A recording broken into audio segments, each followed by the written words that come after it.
저는 이제 어디로 가야 하죠? 대문을 부술 듯한 사채업자의 고함 소리를 뒤로 한 채 18살 혜원이 울먹였습니다. 가정부 스님이 20년을 모셔온 재벌가가 하룻밤 사이에 몰락해버린 것이었죠. 아가씨, 제가 지켜드릴게요. 저를 믿으세요. 스님은 평생을 모아온 비상금과 주소가 적힌 쪽지 하나를 혜원의 손에 쥐어줬습니다.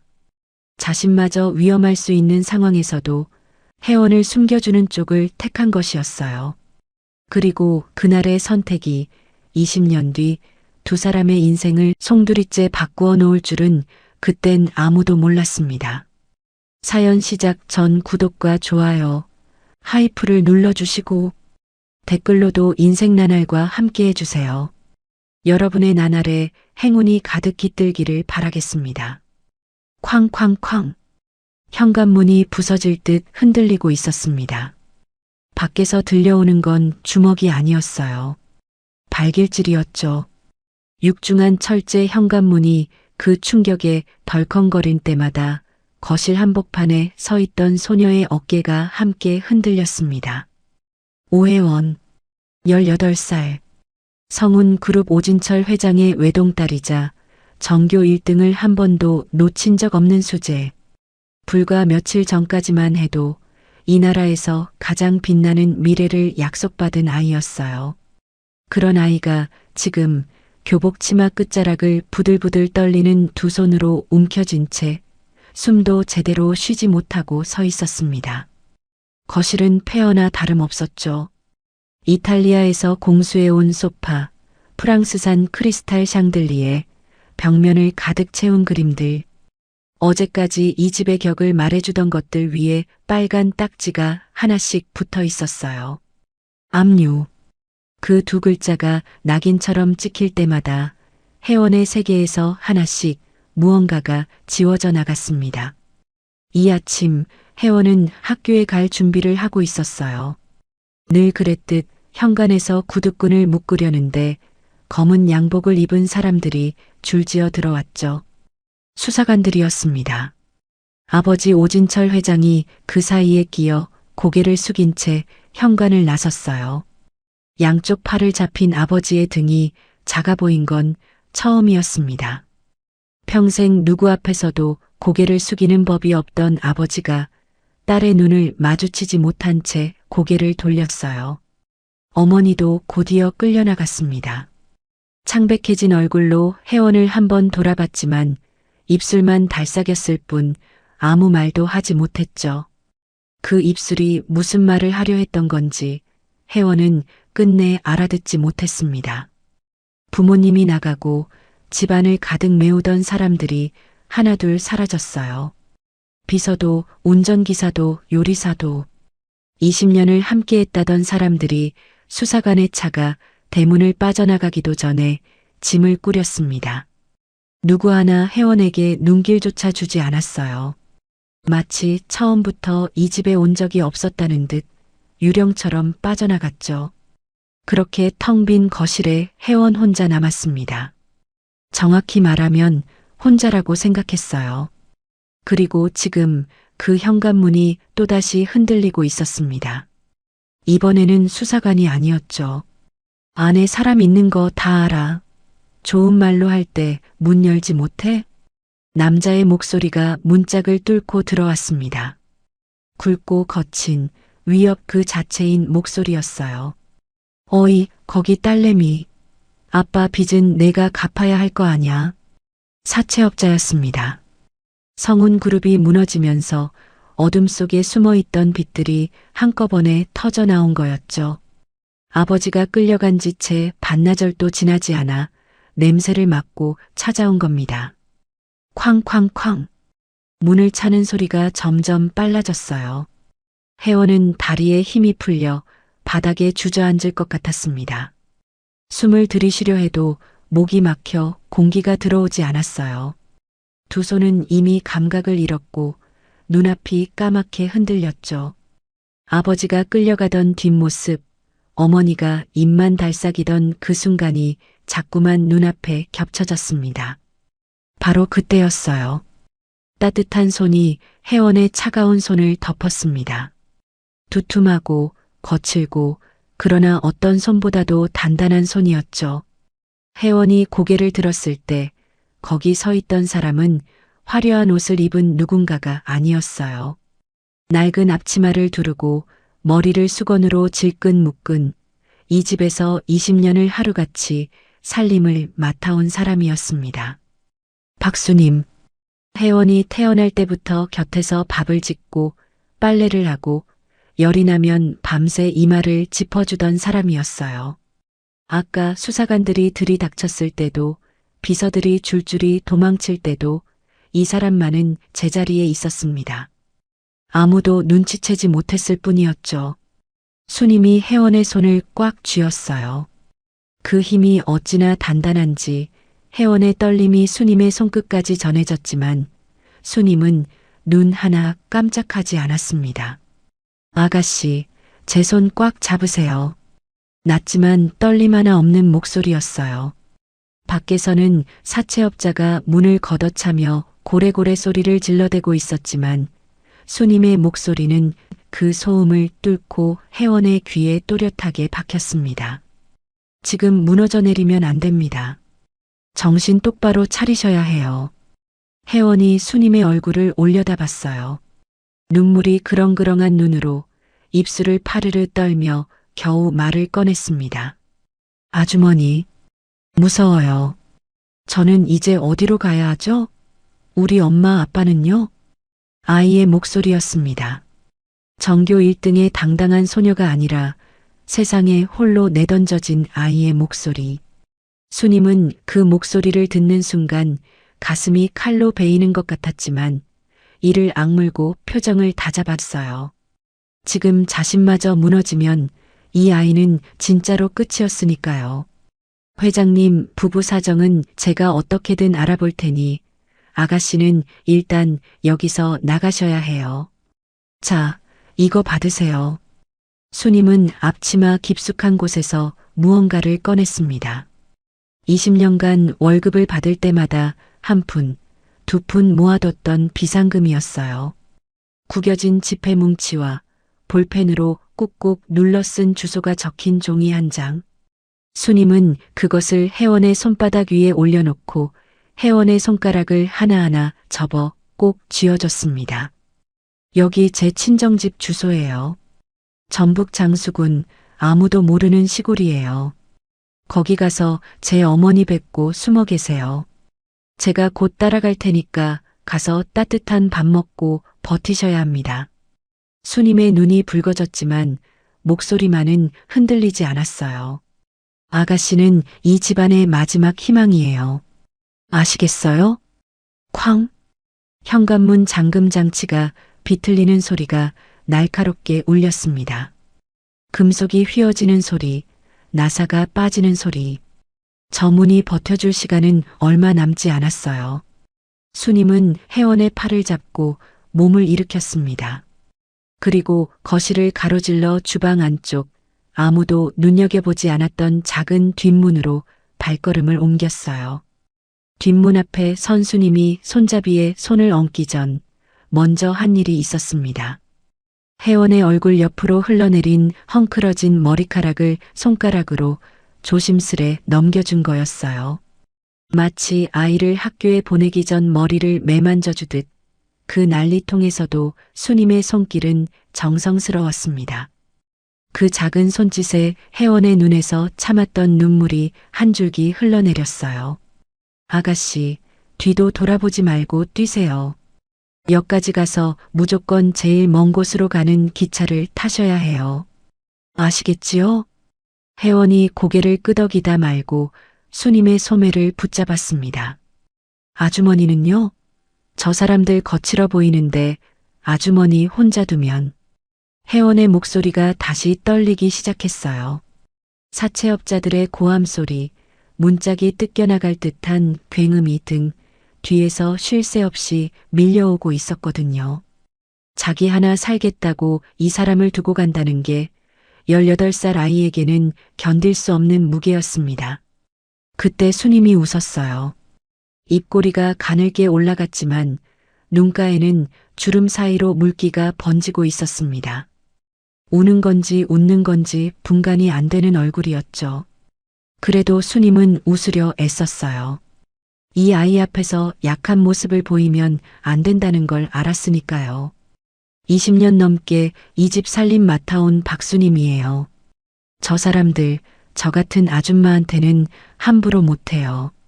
사실 그건 거짓말이었습니다. 밖에 있는 자들이 어떤 자들인지 수님도 모르지 않았어요. 하지만 그 순간 수님에게 중요한 건 단 하나, 이 아이를 이 집에서 무사히 내보내는 것뿐이었습니다. 어서 가세요. 얼른요.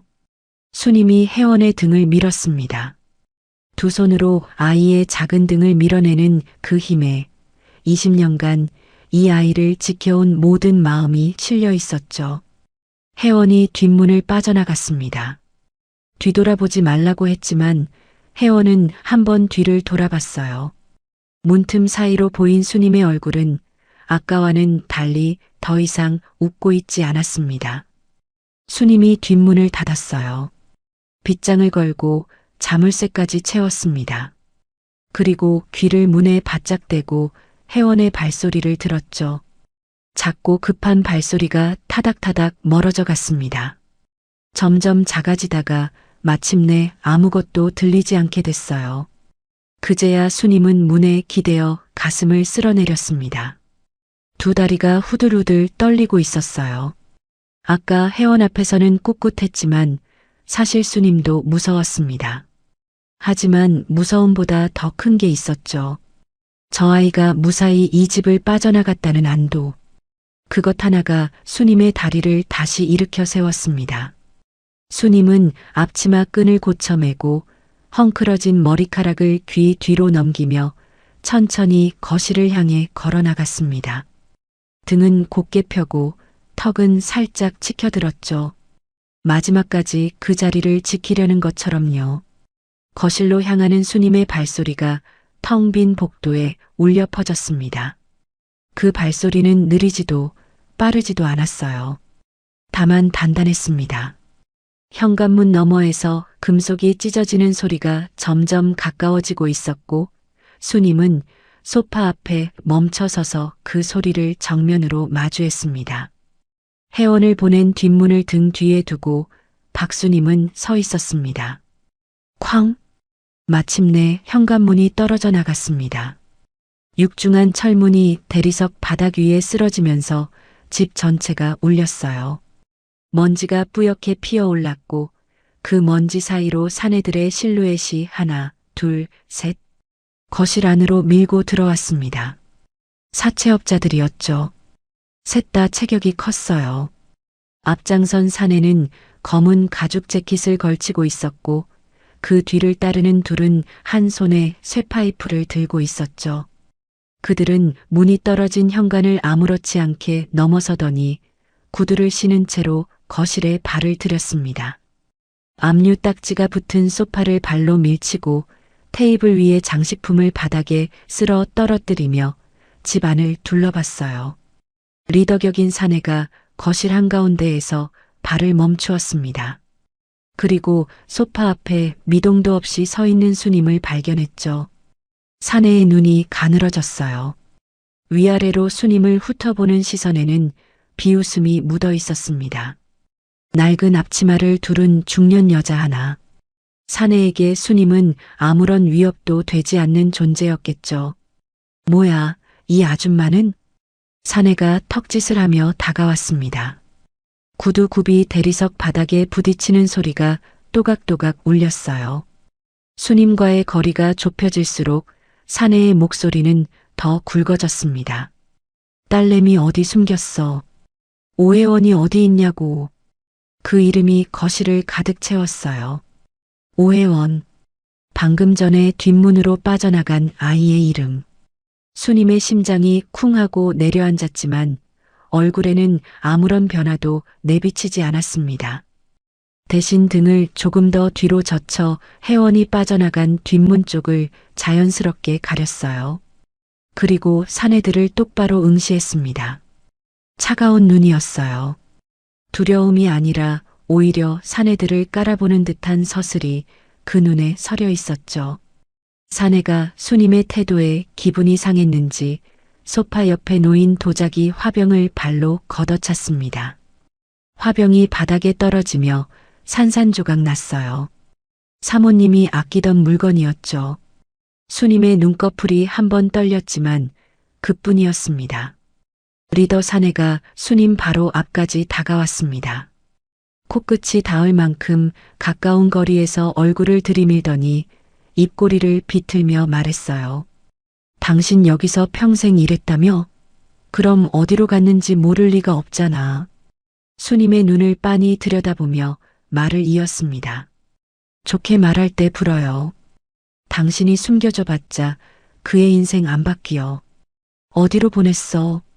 사내의 침이 수님의 뺨에 튀었어요. 수님은 침을 닦지도 않았습니다. 고개를 살짝 들어 사내의 눈을 정면으로 마주한 채 목소리 하나 떨지 않고 입을 열었어요. 부모 잡혀가는 꼴 보고 겁에 질려 도망간 아이를 제가 무슨 수로 찾겠습니까? 담담한 목소리였습니다.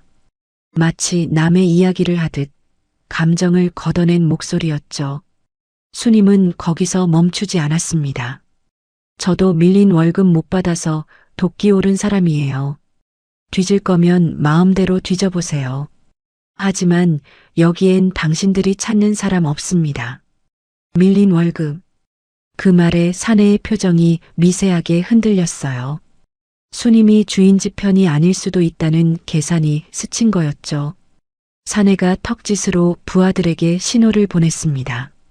집안을 더 뒤져보라는 뜻이었어요. 수님은 두 주먹을 앞치마 속에서 꽉 쥐었습니다. 그리고 속으로 되뇌었습니다. 괜찮아. 아가씨는 이미 떠났어. 이미 멀리 갔어. 이것들이 아무리 뒤져봐야 찾을 수 없어. 그 생각 하나로 수님은 입술을 꽉 깨물고 버텼습니다. 두고 봐. 어디 숨었는지 반드시 찾아낼 테니까. 집안 곳곳을 뒤지던 사내들이 떠났습니다. 하지만 완전히 떠난 건 아니었어요.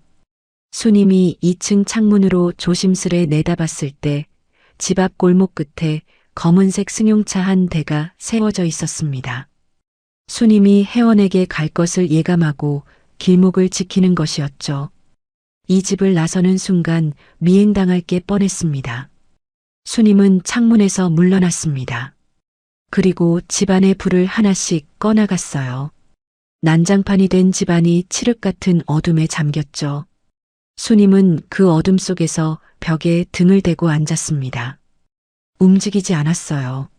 숨소리조차 죽인 채 마치 이 집에 아무도 없는 것처럼 죽은 듯이 기다렸습니다. 새벽 3시, 수님이 다시 창문으로 기어갔어요. 골목 끝에 검은 차를 확인했습니다. 차 안에 사내가 고개를 떨군 채 꾸벅꾸벅 졸고 있었어요. 지금이었습니다. 수님은 소리 없이 몸을 일으켰어요. 어둠 속에서 더듬더듬 짐을 챙겼습니다. 옷 한 벌, 수건 한 장, 그리고 회원에게 가져다 줄 따뜻한 내복을 보따리에 쑤셔 넣었어요.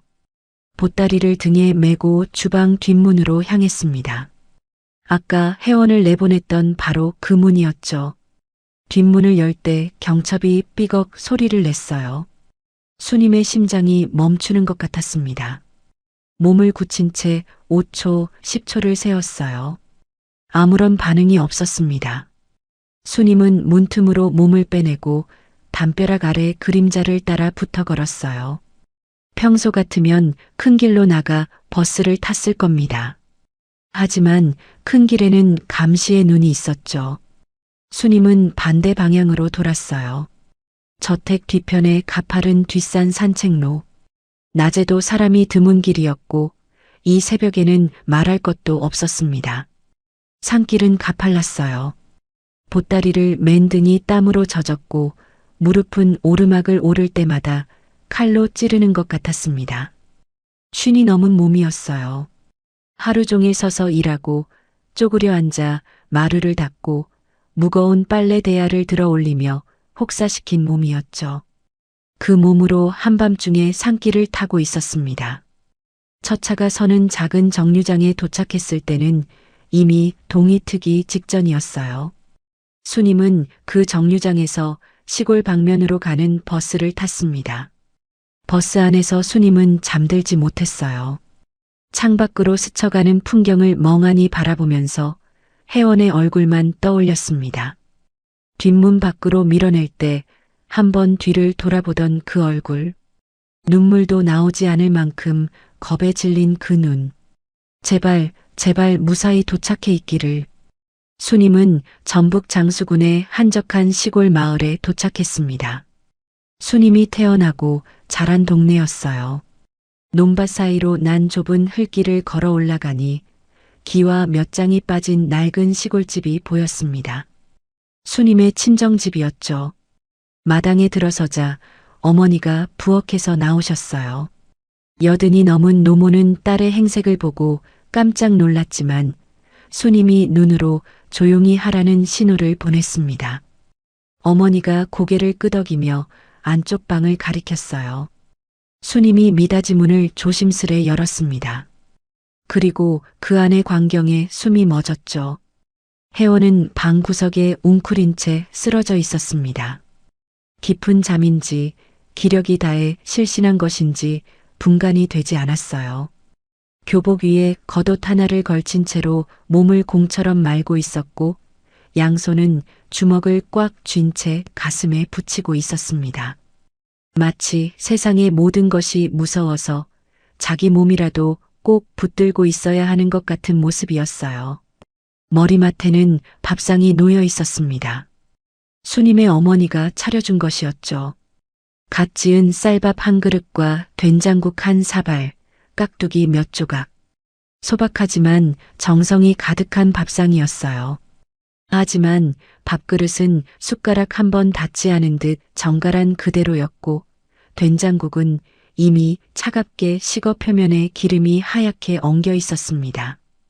혜원은 한 숟가락도 뜨지 못한 거였어요. 수님의 코끝이 시큰해졌습니다. 18살 아이가 하루아침에 부모를 잃고 집을 잃고 태어나서 처음 혼자 기차를 타고 낯선 시골까지 와서 낯선 방에 웅크리고 있었던 겁니다. 밥을 먹을 수 있는 상태가 아니었겠죠. 목구멍으로 밥알이 넘어갈 리가 없었을 거예요. 수님이 혜원 곁에 무릎을 꿇고 앉았습니다. 조심스레 손을 뻗어 혜원의 어깨를 짚었어요. 그 어깨가 얼마나 작고 얼마나 차가운지.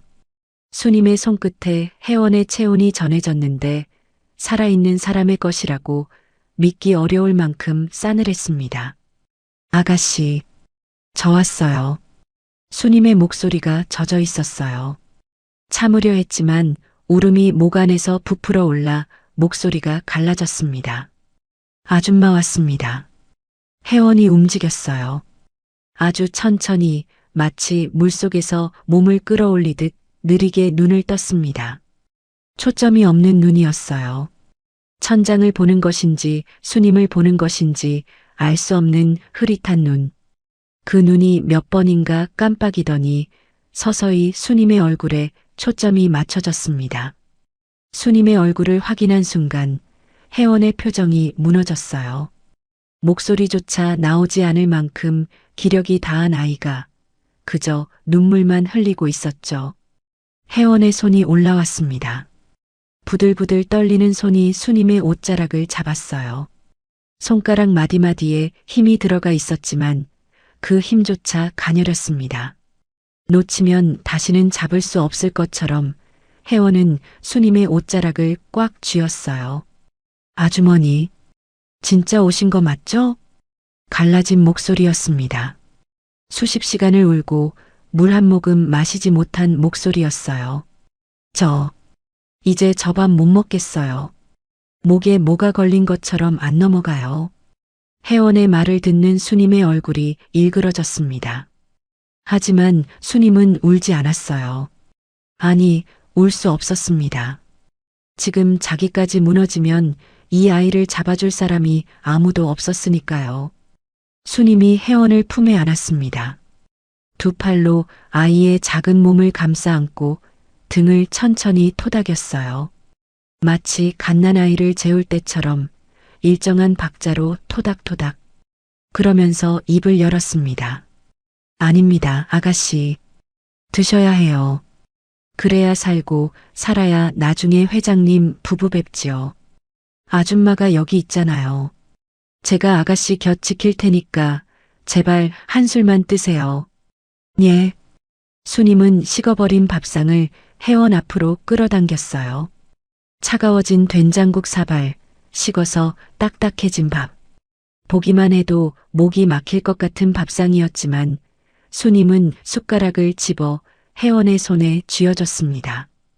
혜원의 손가락을 하나하나 접어서 숟가락을 놓치지 않도록 꼭 감싸줬어요. 혜원이 떨리는 손으로 숟가락을 밥그릇에 가져갔습니다.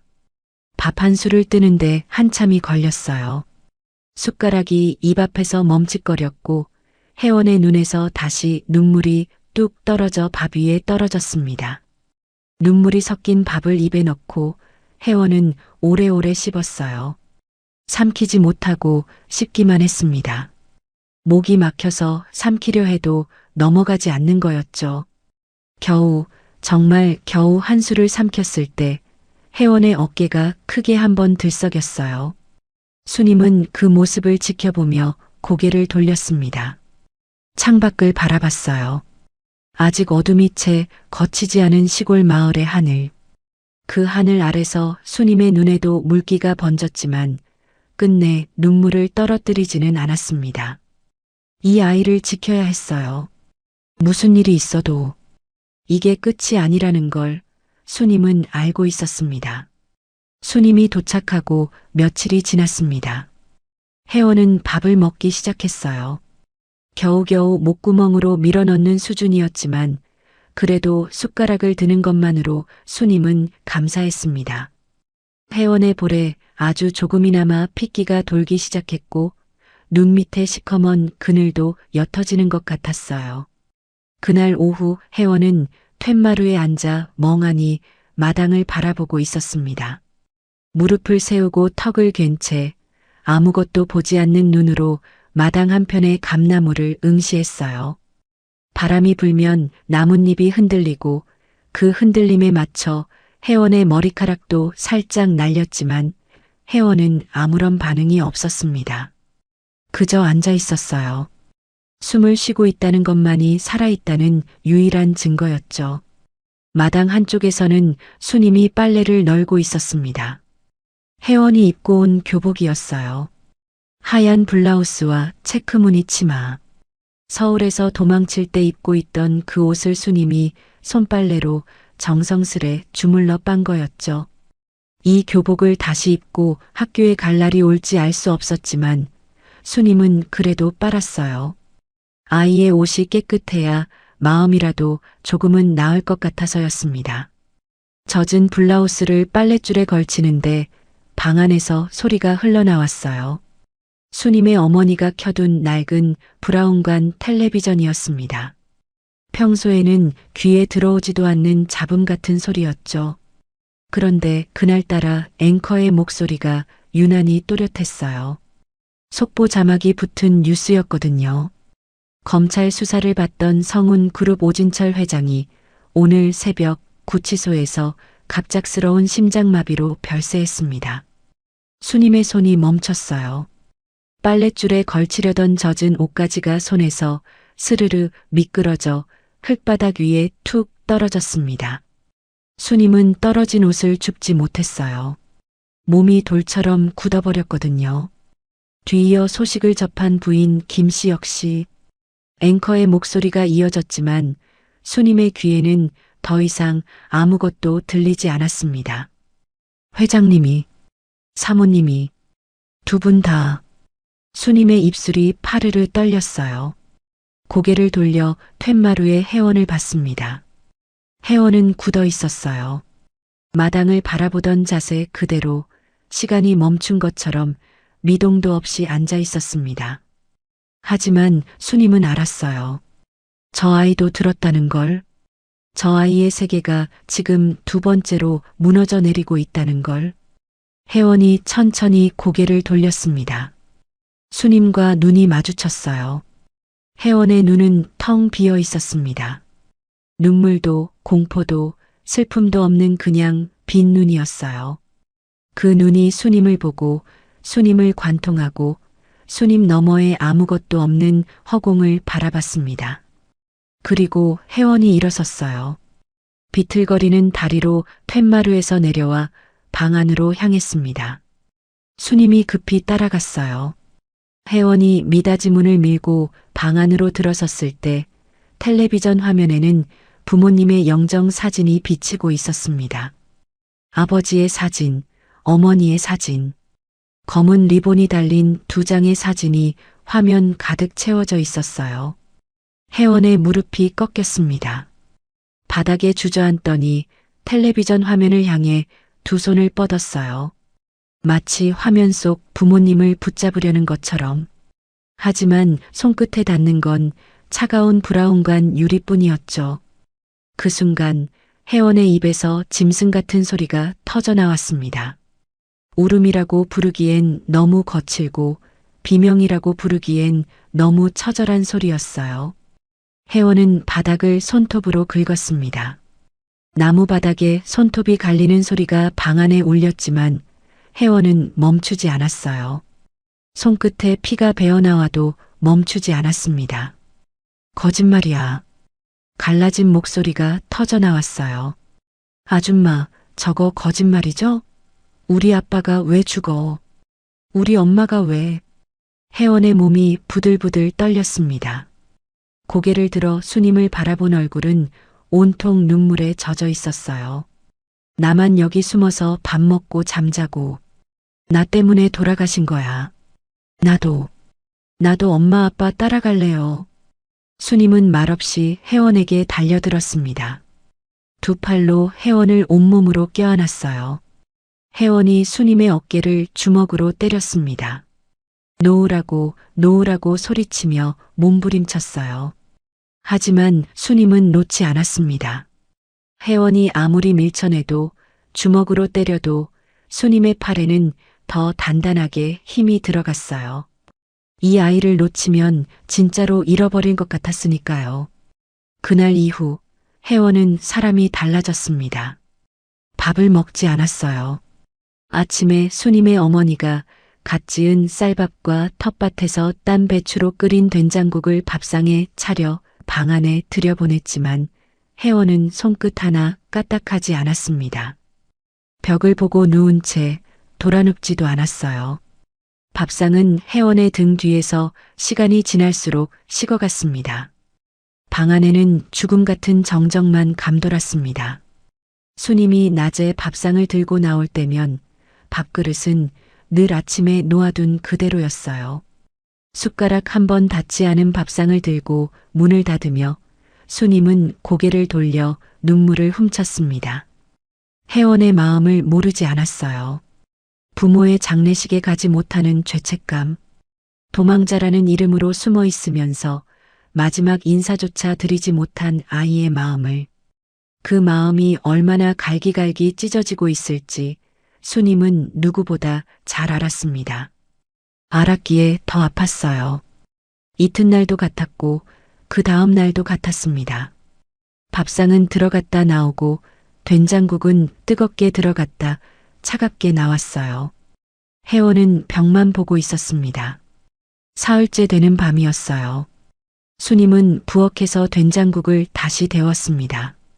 냄비 앞에 서서 국이 부글부글 끓어오르는 걸 지켜보며 수님은 숟가락으로 국을 저었어요.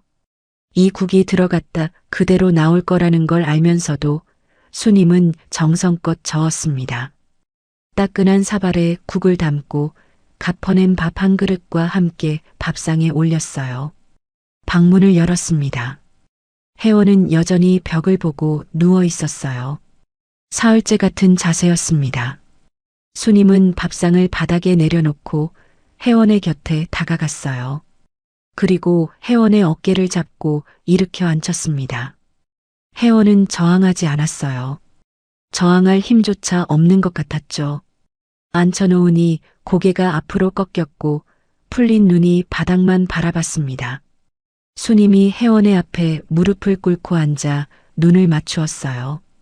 수님의 눈에도 물기가 그득했지만 목소리만은 단단하게 다잡았습니다. 아가씨, 제 말 좀 들어보세요. 언제까지 이러고 계실 거예요? 회원은 반응이 없었어요.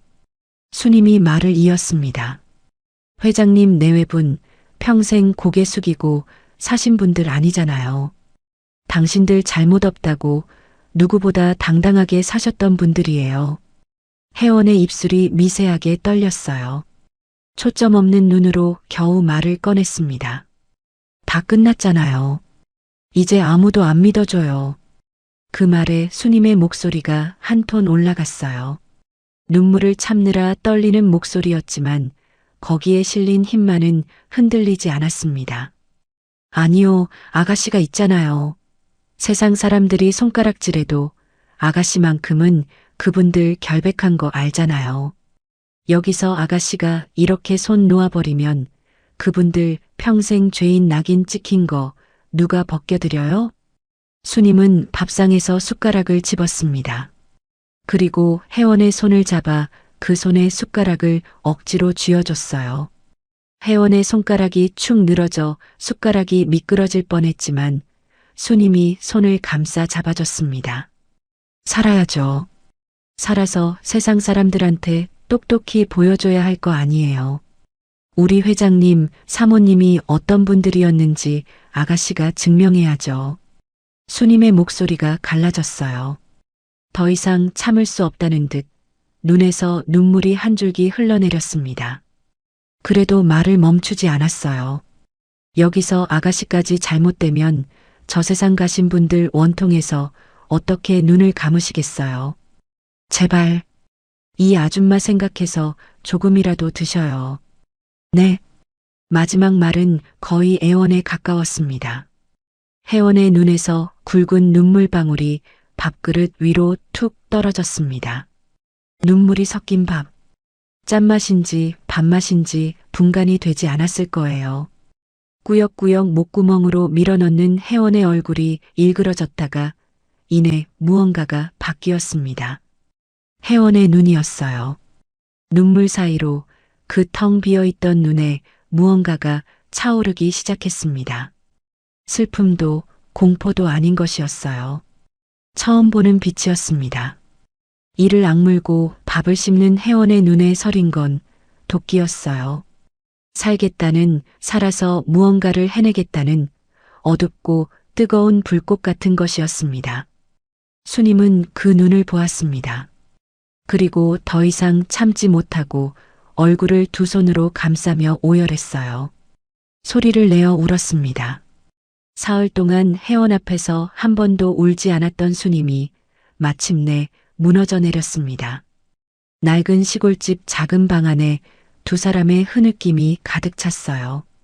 김이 모락모락 나는 된장국 사발이 두 사람 사이에 놓여 있었고 그 위로 눈물이 떨어져 물결을 일으켰습니다.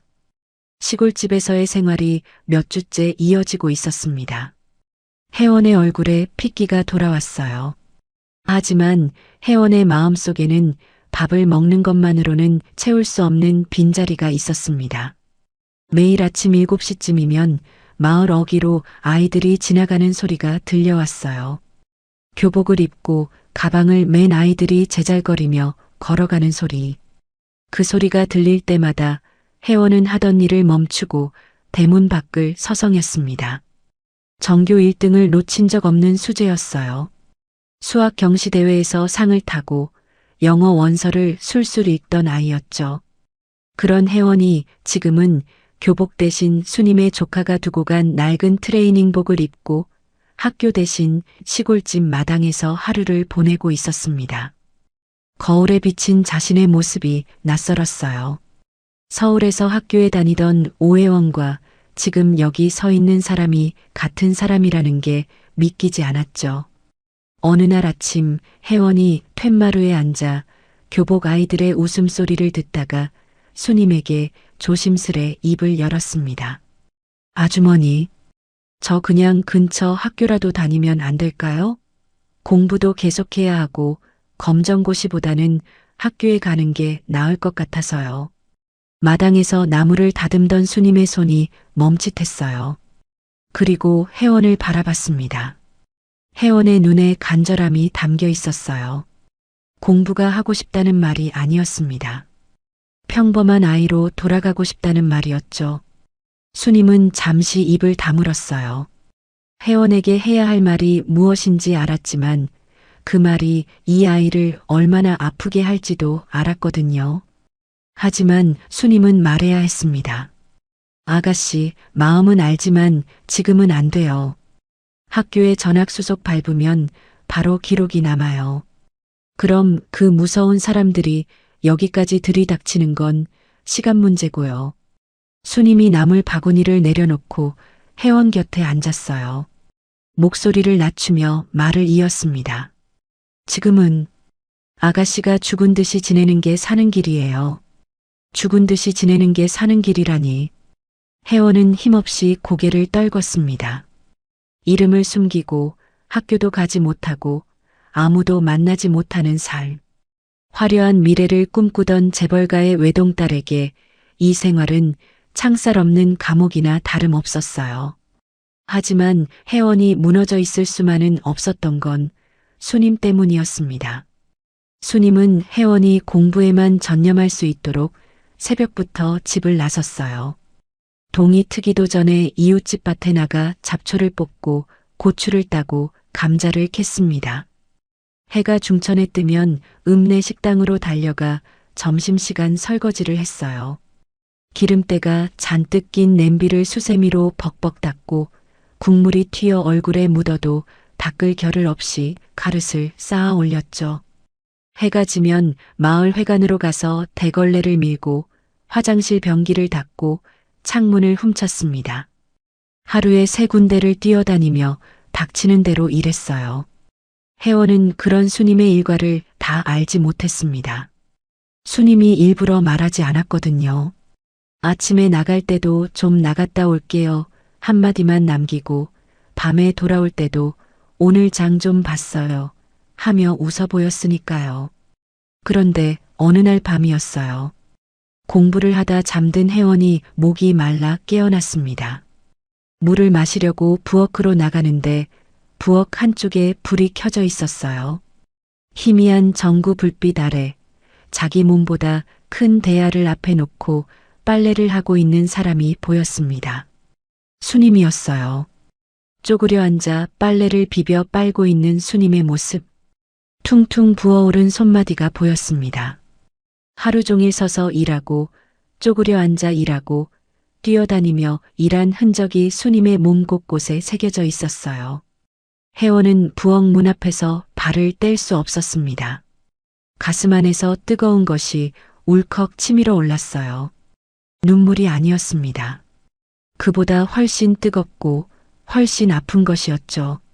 나 때문에 나 하나 살리겠다고 아주머니가 저렇게 망가지고 계셔. 내가 지금 울고 있을 때가 아니야. 혜원은 소리 없이 방으로 돌아왔습니다. 그리고 책상 앞에 다시 앉았어요. 그 밤 혜원은 날이 셀 때까지 펜을 놓지 않았습니다. 하지만 공부를 하려면 교재가 필요했어요. 검정고시를 준비하려면 문제집이 있어야 했고 혼자 공부하려면 인터넷 강의도 들어야 했습니다. 그 모든 것에는 돈이 필요했죠. 수님이 하루 종일 일해서 버는 돈은 새새끼니를 해결하기에도 빠듯했어요. 수님은 아무 말 없이 자신의 왼손에 끼고 있던 은반지를 빼냈습니다. 젊은 시절 유일하게 자기 자신을 위해 산 물건이었어요. 읍내 금은방에 가서 은반지를 내밀었을 때 주인이 건넨 돈은 고작 몇만 원이었습니다. 수님은 그 돈을 소중히 접어 주머니에 넣고 빈 손가락을 한번 내려다봤어요. 손가락에 반지 자국이 하얀 띠처럼 남아 있었지만 수님은 주머니 속 돈을 쥐며 발걸음을 돌렸습니다. 며칠 뒤 장날에 읍내를 다녀온 수님이 비닐봉지를 들고 방문을 열었어요. 봉지 안에서 꺼낸 건 혜원이 그토록 갖고 싶어 하던 최신형 문제집 세트였습니다. 검정고시 전 과목 문제집과 모의고사 세트. 혜원이 놀란 눈으로 수님을 바라봤어요. 아가씨, 돈 걱정은 마시고 공부만 하세요. 제가 몸은 좀 고되어도 아가씨 책장 넘기는 소리 들으면 밥 안 먹어도 배가 불러요. 수님이 혜원의 머리를 한번 쓸어 넘기며 말을 이었습니다. 아가씨 부모님께 제 스스로 약속했거든요. 아가씨만큼은 반드시 훌륭하게 키워내겠다고요. 그날부터 혜원의 눈빛이 달라졌습니다. 낡은 스탠드 불빛 아래에서 밤이 새도록 문제를 풀었어요. 손가락에 펜 굳은 살이 잡히고 눈이 충혈될 때까지 책을 놓지 않았어요. 사채업자들에 대한 공포도, 부모님을 잃은 슬픔도, 이 시골집의 답답함도, 그 모든 감정이 이제는 하나의 도끼로 변해 혜원을 밤새 책상 앞에 붙들어 놓았습니다. 반드시 성공해서 아주머니의 눈물을 닦아주겠다는 그 하나의 다짐이었어요. 어느 날 밤이었습니다. 수님이 평소보다 늦게 돌아왔어요. 현관에 들어서는 수님의 걸음이 이상했습니다. 한쪽 다리를 끌며 절뚝거렸어요. 마을 회관 계단에서 미끄러졌는지 아니면 밭일을 하다 다쳤는지. 수님은 아무 말도 하지 않았지만 얼굴에 피로가 두껍게 내려앉아 있었습니다. 혜원이 공부를 멈추고 달려나갔어요. 아주머니의 짐을 받아들고 부엌으로 뛰어가 대야에 따뜻한 물을 받아왔습니다. 그리고 수님 앞에 대야를 놓고 무릎을 꿇었어요. 수님의 신발을 벗기려는 거였습니다. 수님이 깜짝 놀라 손을 내저었어요. 어머 아가씨, 이게 무슨... 제가 할게요. 어서 들어가 공부하세요. 혜원이 수님의 손을 꽉 잡았습니다. 수님의 거친 손이었어요. 손등에 피부가 갈라져 있었고 손톱 밑에는 흙이 끼어 있었습니다. 혜원은 그 손을 내려다보며 입을 열었어요. 아주머니, 저 이제 아가씨 아니에요. 그냥 혜원이에요. 수님이 말없이 혜원을 바라봤습니다. 아주머니가 저 살리겠다고 손발 다 트도록 일하시는데 제가 어떻게 모른 척해요.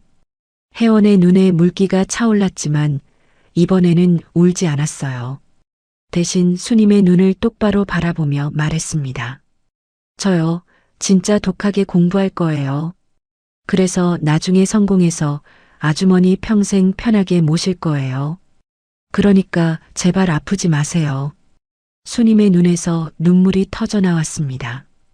참으려 했지만 혜원의 그 한마디가 수님이 쌓아 올린 벽을 한순간에 무너뜨린 거였어요. 수님이 혜원을 품에 안았습니다. 좁고 낡은 방 안에서 부엌의 희미한 불빛이 두 사람의 그림자를 벽 위에 길게 드리웠어요. 그 그림자가 하나로 겹쳐졌습니다. 그렇게 1년이 넘는 시간이 흘렀습니다. 혜원은 독했어요.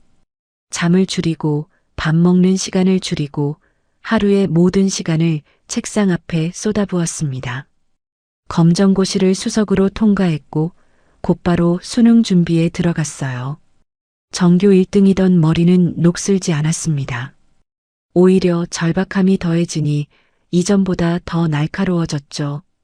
수님이 새벽에 일하러 나가면 혜원은 이미 책상 앞에 앉아 있었고 수님이 밤늦게 돌아오면 혜원은 아직도 책상 앞에 앉아 있었습니다. 그리고 어느 날 마을 어귀에서 우체부의 오토바이 소리가 경쾌하게 울렸어요. 수님은 밭에서 고구마를 캐고 있다가 그 소리를 듣고 흙 묻은 손을 앞치마에 대충 닦으며 달려왔습니다. 우체부가 건넨 것은 하얀 봉투 하나였어요. 겉면에 찍힌 대학교 이름을 본 순간 수님의 손이 부들부들 떨리기 시작했습니다. 봉투를 뜯었어요. 안에서 나온 것은 합격 통지서였습니다.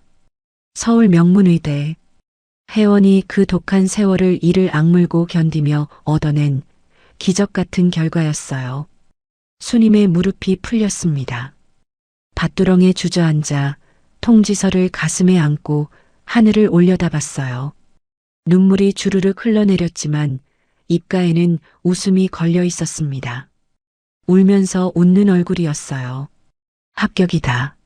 아가씨, 드디어 해내셨어요. 수님의 목소리가 반 너머로 퍼져나갔습니다. 회장님, 사모님, 보고 계십니까? 우리 아가씨가 해내셨어요. 혜원이 달려왔어요. 밭사이 좁은 길을 뛰어오는 혜원의 얼굴에도 눈물이 흐르고 있었습니다. 수님이 통지서를 혜원에게 내밀었고 혜원은 떨리는 손으로 그것을 받아들었어요.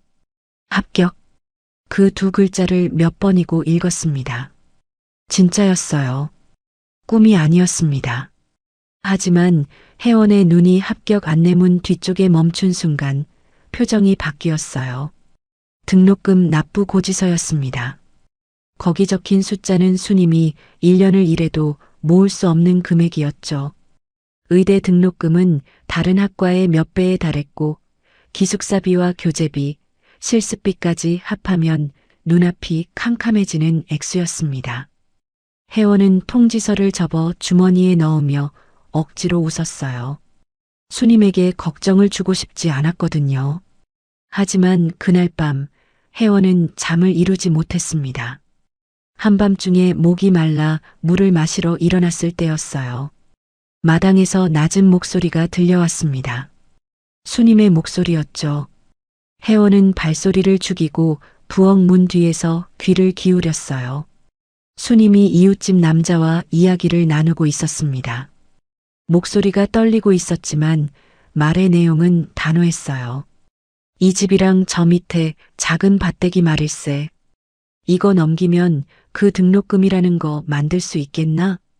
이웃집 남자가 뭐라 대답했지만 혜원의 귀에는 수님의 다음 말만 들렸습니다. 우리 아가씨 앞길 열어줄 수만 있다면 난 길바닥에 나 앉아도 상관없네.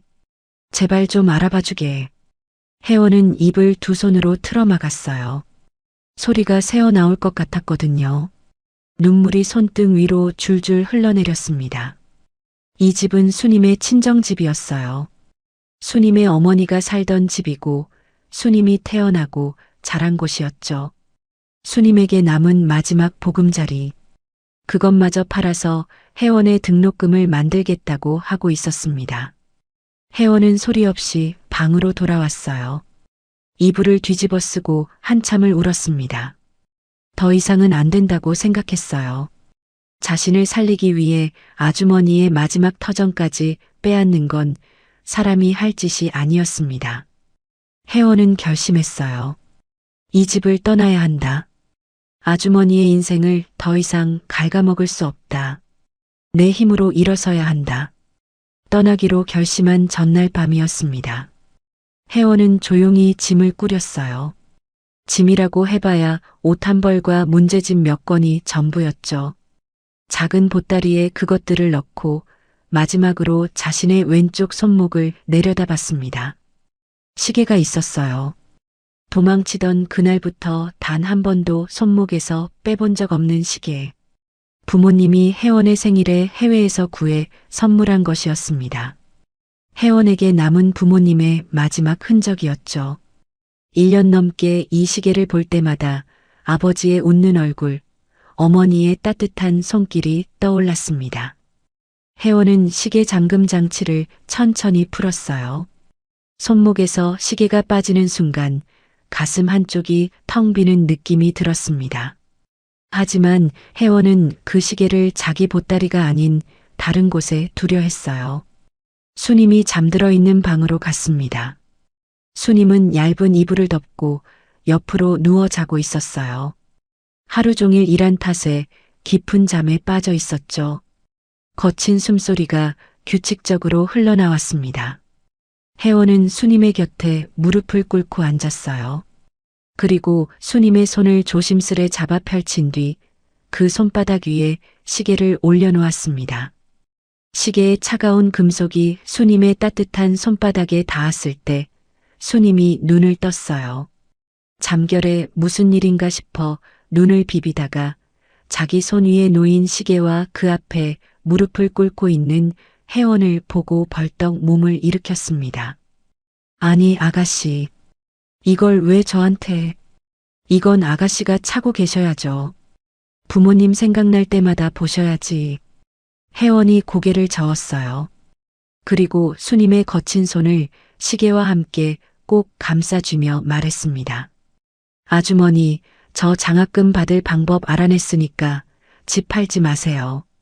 수님의 눈이 커졌어요. 어젯밤 대화를 들은 거였습니다. 혜원이 말을 이었어요. 그리고 이 시계 아주머니가 맡아주세요. 제가 가졌던 것 중에 가장 귀한 거예요. 수님이 고개를 세차게 저었지만 혜원의 손에 힘이 실려 있었습니다. 아니요. 아주머니가 이걸 갖고 계셔야 제가 다시 돌아올 이유가 생겨요. 혜원이 수님의 눈을 똑바로 바라봤어요. 1년 전 텔레비전 앞에서 무너져 내리던 그 아이가 아니었습니다. 지금 수님 앞에 있는 건 무언가를 단단히 결심한 어른의 눈을 가진 혜원이었어요. 제가 성공해서 이 시계 다시 차러 오는 날 아주머니를 세상에서 제일 귀한 분으로 모실게요. 그때까지 절 기다려주세요. 아셨죠? 수님은 아무 말도 하지 못했습니다. 입술만 달싹이다가 시계를 쥔 손을 가슴으로 끌어당겼어요. 다음 날 새벽이었습니다. 동이 트기 전 가장 이른 기차가 들어오는 시간이었어요. 작은 간이역 플랫폼에 두 사람이 서 있었습니다. 혜원은 작은 보따리를 어깨에 메고 있었고 수님은 빈손으로 서 있었어요. 기차가 멀리서 불빛을 비추며 다가왔습니다. 기차가 가까워질수록 수님의 얼굴이 일그러졌어요. 붙잡고 싶었습니다. 가지 말라고, 여기 있으라고 소리치고 싶었어요. 하지만 그러면 안 된다는 걸 알았습니다. 이 아이의 앞길을 막을 수는 없었으니까요. 수님은 멀찍이 서서 옷소매로 눈물을 훔쳤습니다. 혜원이 기차에 올라탔어요. 문이 닫히기 직전 혜원이 창문을 열었습니다. 멀어지기 시작하는 플랫폼 위의 수님을 향해 소리쳤어요. 아주머니, 꼭 돌아올게요. 꼭요. 기차가 움직이기 시작했습니다. 수님의 모습이 점점 작아졌어요. 수님은 한 발짝도 움직이지 못한 채 그 자리에 서서 기차가 사라질 때까지 바라봤습니다. 기차의 꼬리등이 새벽 어둠 속으로 녹아든 뒤에도 수님은 한참 동안 그 자리를 떠나지 못했어요. 한참 뒤 수님은 혜원이 맡긴 시계를 가슴에서 꺼내어 들여다봤습니다. 시계 유리에 수님의 얼굴이 비쳤어요. 눈물범벅이 된 주름투성이의 얼굴이었죠. 잘 가요, 혜원 아가씨. 부디 아프지 말고 성공해서 돌아오세요. 이 아줌마가 여기서 이 시계 닦으면서 기다릴게요. 집으로 돌아온 수님은 시계를 정성스레 보자기에 감쌌습니다. 그리고 방 안장롱의 가장 깊은 곳에 밀어 넣었어요. 혜원이 돌아오는 날까지 이 시계만은 반드시 지켜야 했으니까요. 그로부터 봄이 오고 가을이 가고 감나무에 열매가 달리고 낙엽이 지기를 20번. 혜원이 떠나던 날 수님이 마당 한쪽에 심었던 어린 감나무 묘목은 이제 마당 가득 그늘을 드리울 만큼 자라 있었습니다. 가을이면 주먹만 한 감이 주렁주렁 달렸고 그때마다 수님은 감을 따서 하나는 자기가 먹고 하나는 혜원이 앉던 툇마루 자리에 올려놓곤 했어요. 아무도 먹지 않는 감이었지만 수님은 해마다 그렇게 했습니다. 50 중반이던 수님은 이제 76이 되었어요. 20년이라는 세월은 사람을 완전히 바꿔놓았습니다. 고닫던 등은 굽었고 두 손은 마디마다 울퉁불퉁하게 부풀어 올라 있었어요. 머리카락은 하얗게 샜고 걸음도 예전 같지 않았습니다. 그 시간 사이 수님의 어머니가 세상을 떠났어요. 수님의 손을 잡은 채 조용히 눈을 감았죠. 마지막 순간에 어머니는 수님에게 말했습니다. 이제 너도 편하게 살아라. 그 아이는 잘 크고 있을 거다. 하지만 수님은 이 집을 떠날 수 없었어요. 혜원이 돌아올 때 길을 잃지 않도록 이 낡은 시골집을 지키고 있어야 했으니까요. 어머니를 보내고 홀로 남은 수님의 하루는 단순했습니다. 새벽에 일어나 이웃집 밭일을 돕고 낮에는 읍내에서 허드렛 일을 하고 저녁에 돌아와 혼밥을 먹고 장롱 속 시계 보따리를 한번 매만진 뒤 잠자리에 들었어요. 그 단순한 하루가 7,000번 넘게 반복된 거였죠. 하지만 세월은 무정했습니다. 몸을 아끼지 않고 일한 대가가 서서히 찾아왔어요. 숨소리가 거칠어지기 시작한 건 두어 해 전부터였습니다. 처음에는 밭에서 일하다 숨이 차는 정도였어요. 나이 탓이려니 했죠. 그런데 점점 심해졌습니다. 계단을 오를 때, 빨래를 넣을 때, 심지어 밥을 먹다가도 가슴이 쥐어짜이듯 아팠어요. 밤이면 통증 때문에 잠을 설쳤고 새벽에 식은 땀에 젖어 깨는 날이 잦아졌습니다. 마을 보건소 소장이 수님의 상태를 눈여겨보고 있었어요. 10년 넘게 이 마을에서 수님을 봐온 사람이었죠. 어느 날 보건소에 들른 수님의 얼굴빛이 심상치 않아 검사를 했는데 결과가 좋지 않았습니다.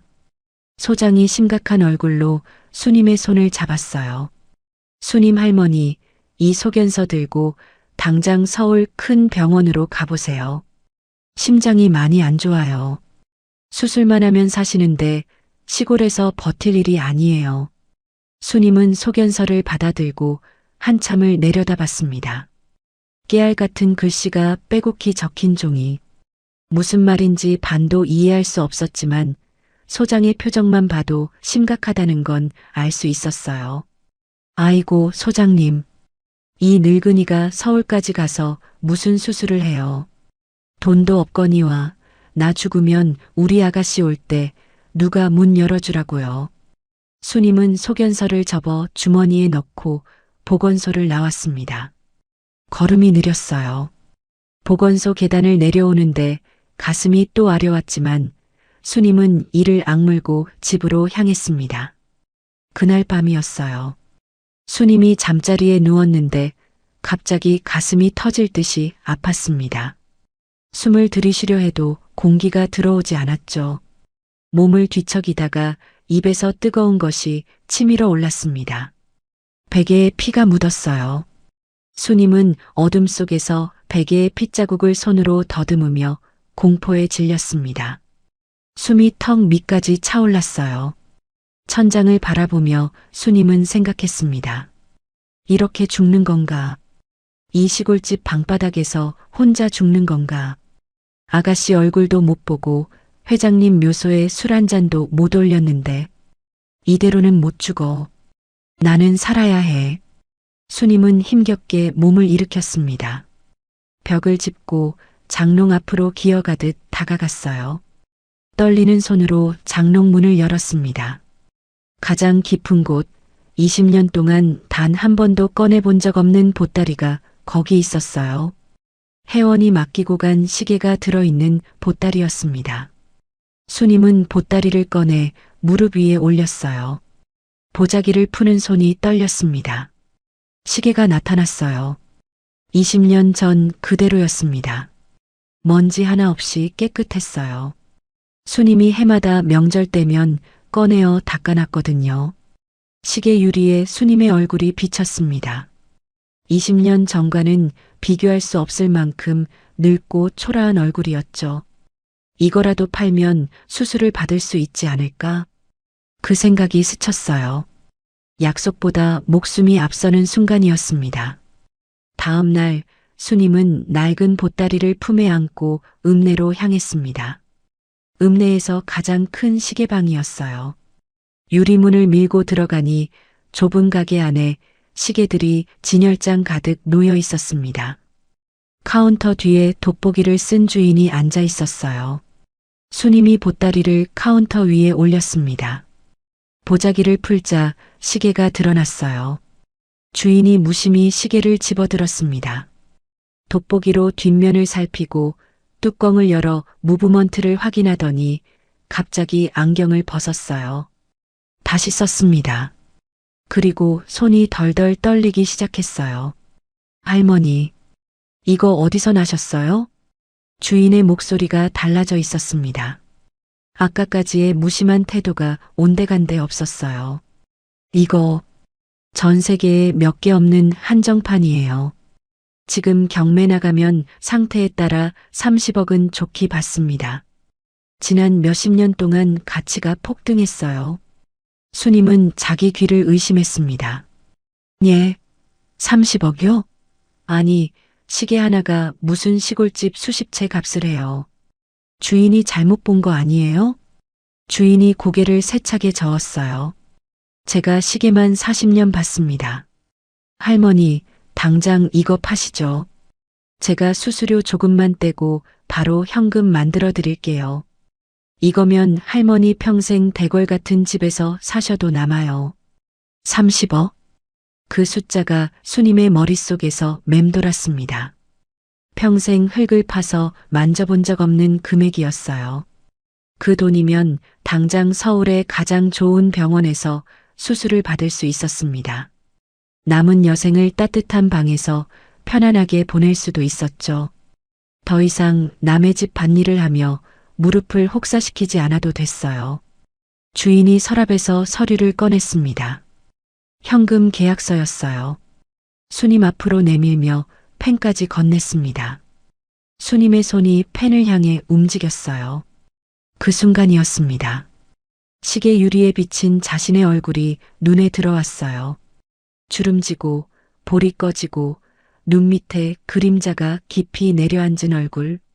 그 초라한 얼굴 위로 20년 전 새벽 기차역에서 들었던 혜원의 목소리가 겹쳐왔습니다. 아주머니가 이걸 갖고 계셔야 제가 다시 돌아올 이유가 생겨요. 제가 성공해서 이 시계 다시 차러 오는 날 아주머니를 세상에서 제일 귀한 분으로 모실게요. 그때까지 절 기다려주세요. 아셨죠? 수님의 손이 멈췄습니다. 펜을 잡으려던 손이 방향을 바꿔 시계를 집었어요. 떨리는 손으로 시계를 다시 보자기에 싸기 시작했습니다. 주인이 놀라 의자에서 일어났어요. 할머니, 왜 그러세요? 수술비 필요하시다면서요. 수님은 보따리 매듭을 짓는 손을 멈추지 않았습니다. 눈에 물기가 차올랐지만 목소리만은 단단했어요. 아니요. 못 팔겠소. 내가 살고 싶어서 여기까지 오긴 했는데 이걸 팔아서 내 목숨 연명하면 나중에 우리 아가씨가 돌아왔을 때 내가 무슨 낯으로 그 애를 보겠소. 수님이 보따리를 가슴에 꼭 안았습니다. 내 목숨 귀한 건 알아도 그 애가 나한테 맡긴 마음은 그것보다 더 무거운 법인데. 주인이 무슨 말인가 더 하려 했지만 수님은 이미 가게 문을 밀고 나서고 있었어요. 읍내거리에 오후의 햇살이 비치고 있었습니다.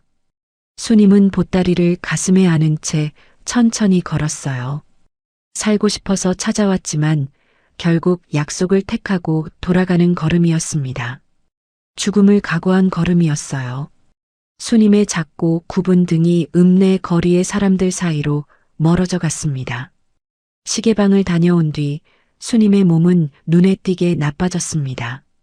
마당을 쓸다가 빗자루를 놓고 주저앉는 일이 잦아졌어요.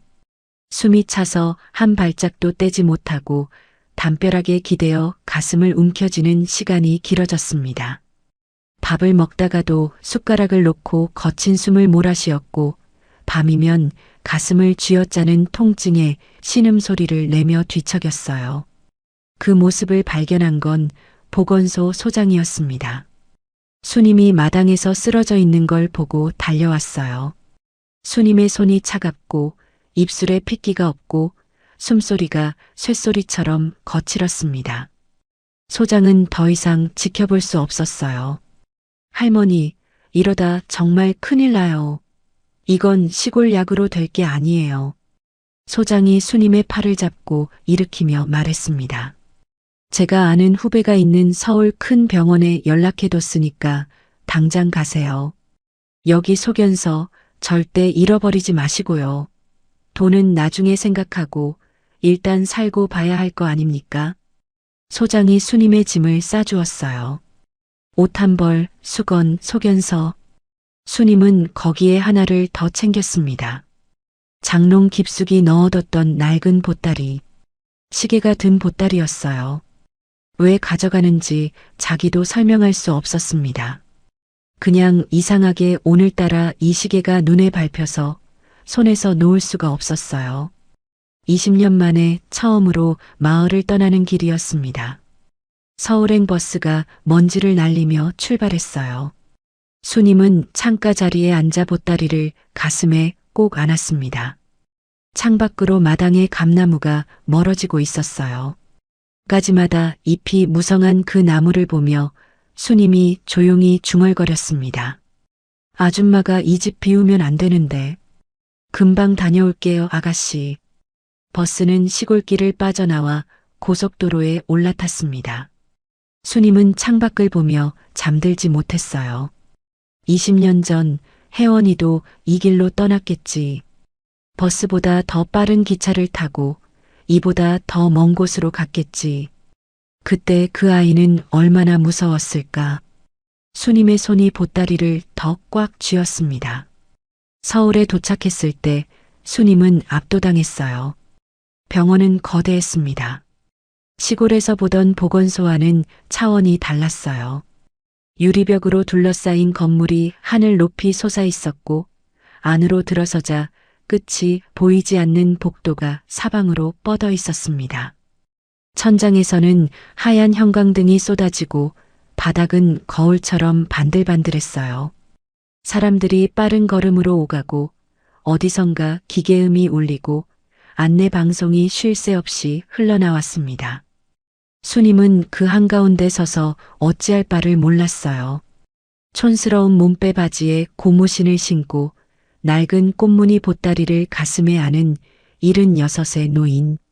주변을 지나는 사람들 사이에서 수님은 다른 세계에서 온 사람처럼 이질적이었습니다. 복도에 안내판을 올려다 봤지만 글씨가 너무 작아 읽을 수 없었고 화살표가 가리키는 방향도 알 수 없었어요. 수님이 지나가는 간호사의 소매를 잡았습니다. 저기, 전북에서 온 박수님이라고 하는데 여기 어디로 가야 하나요? 간호사가 소견서를 확인하더니 심장혈관센터 방향을 알려주었어요. 수님은 고개를 끄덕였지만 간호사가 알려준 길이 머릿속에서 이미 뒤섞이고 있었습니다. 엘리베이터를 타고 복도를 걸으며 두세 번을 더 물어서 겨우 심장혈관센터 대기실에 도착했어요. 대기실에는 사람이 많았습니다. 수님은 구석자리에 앉아 보따리를 무릎 위에 올렸어요. 주변의 환자들과 보호자들 사이에서 웅성거리는 소리가 들려왔습니다. 오늘 미국에서 온 그 교수님 진료하는 날이지? 수님 옆에 앉은 중년 여자가 보호자에게 말했어요.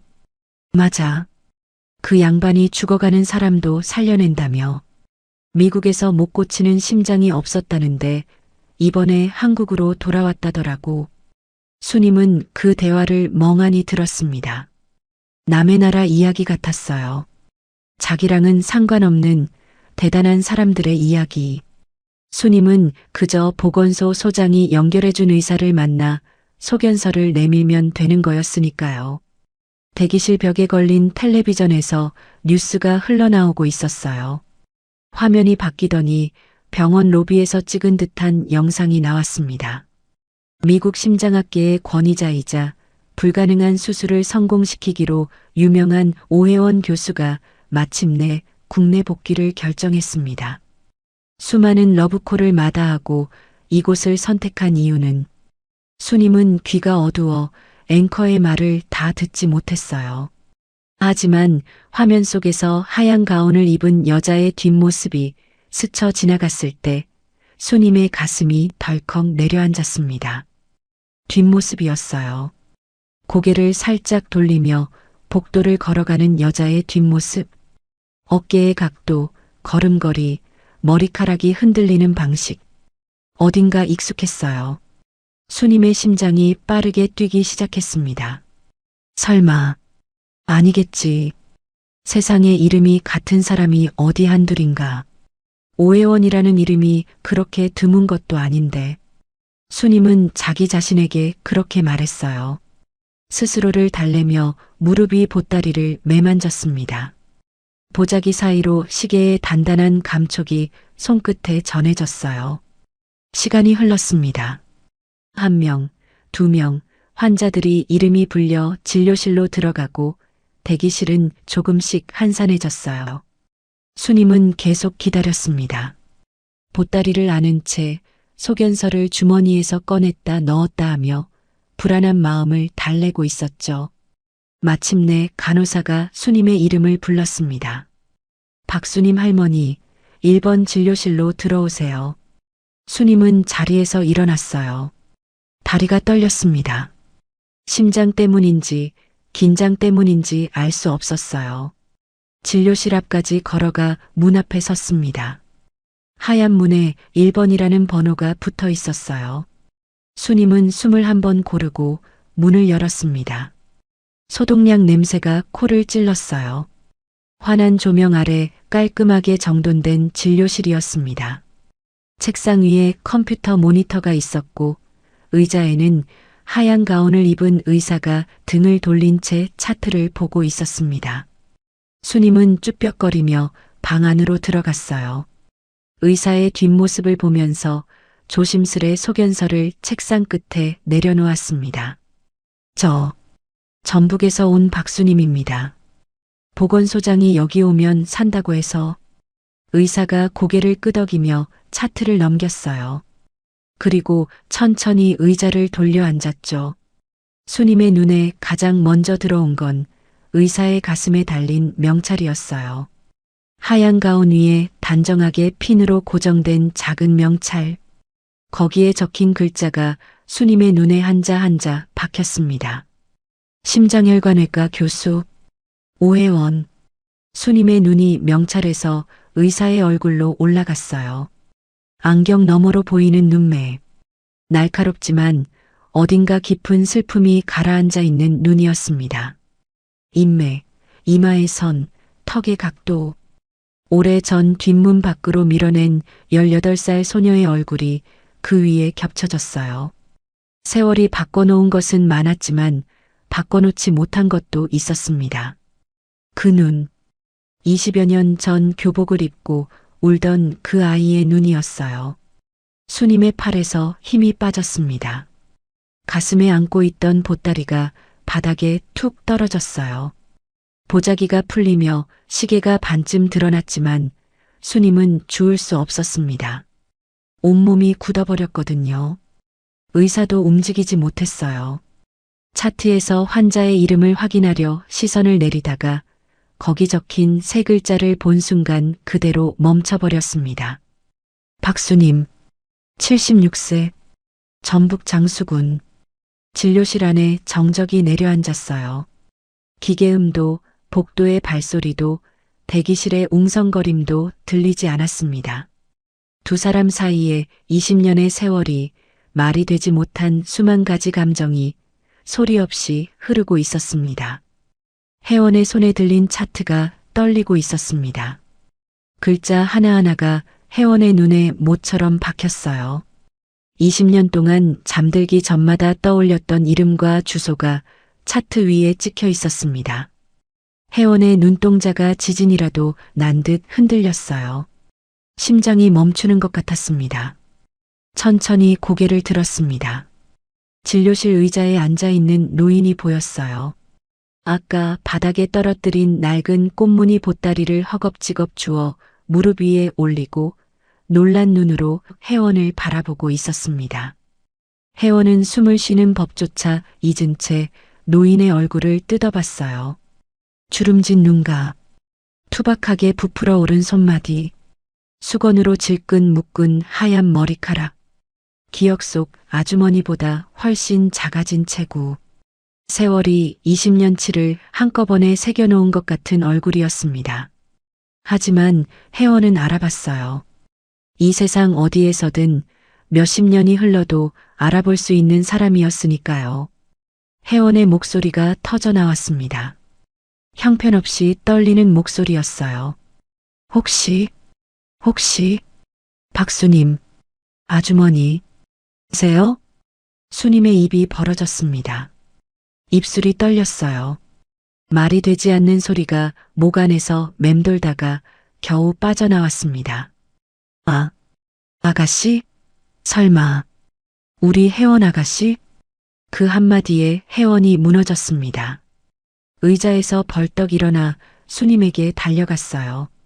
그리고 수님 앞에 무릎을 꿇었습니다.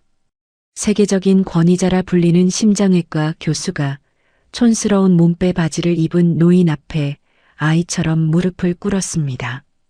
혜원은 수님의 무릎 위에 얼굴을 묻고 통곡했어요. 참았던 오열이 댐이 터지듯 쏟아져 나왔습니다. 아주머니, 저예요, 혜원이. 저 의사 됐어요. 아주머니가 저 살려주셔서 저 이렇게 의사 됐는데. 혜원의 어깨가 크게 들썩였어요. 말을 잇지 못하고 울음이 먼저 터져 나왔습니다.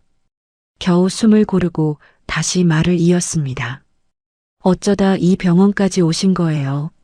심장이 많이 안 좋으신 거예요? 제가 너무 늦게 왔죠. 너무 늦게 찾았죠.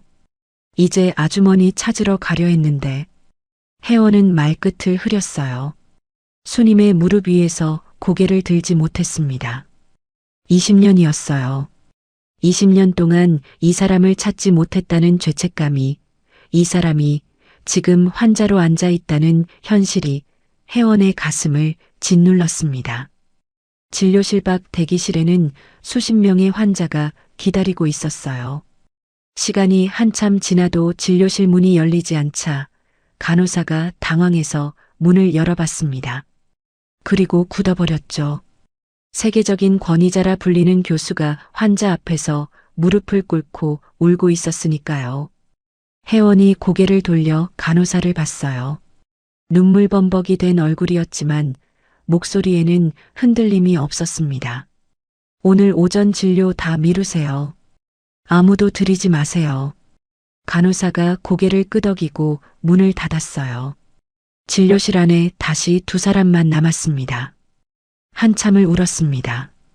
혜원이 수님의 무릎에 얼굴을 묻고 울고 수님이 혜원의 머리카락을 쓸어넘기며 울었어요. 수님의 거친 손이 혜원의 머리를 토닥이는 그 손길은 20년 전 시골집에서와 똑같았습니다. 세월이 수님의 등을 굽히고 머리카락을 하얗게 만들었지만 혜원을 어루만지는 그 손만은 바꿔놓지 못했어요. 울음이 잦아들 무렵 수님이 떨리는 손으로 무릎 위에 보따리를 풀었습니다.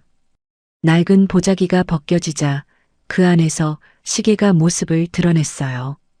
20년 전 혜원이 수님의 손바닥 위에 올려놓았던 바로 그 시계.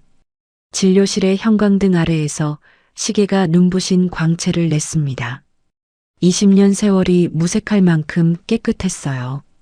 수님이 해마다 정성스레 닦아온 흔적이었죠. 수님이 시계를 혜원의 손에 쥐어주었습니다. 오늘 아침에 이상하게 이 시계가 눈에 밟히더라니. 왠지 꼭 가지고 나오고 싶더라고요. 우리 아가씨 만나려고 그랬나 봐요.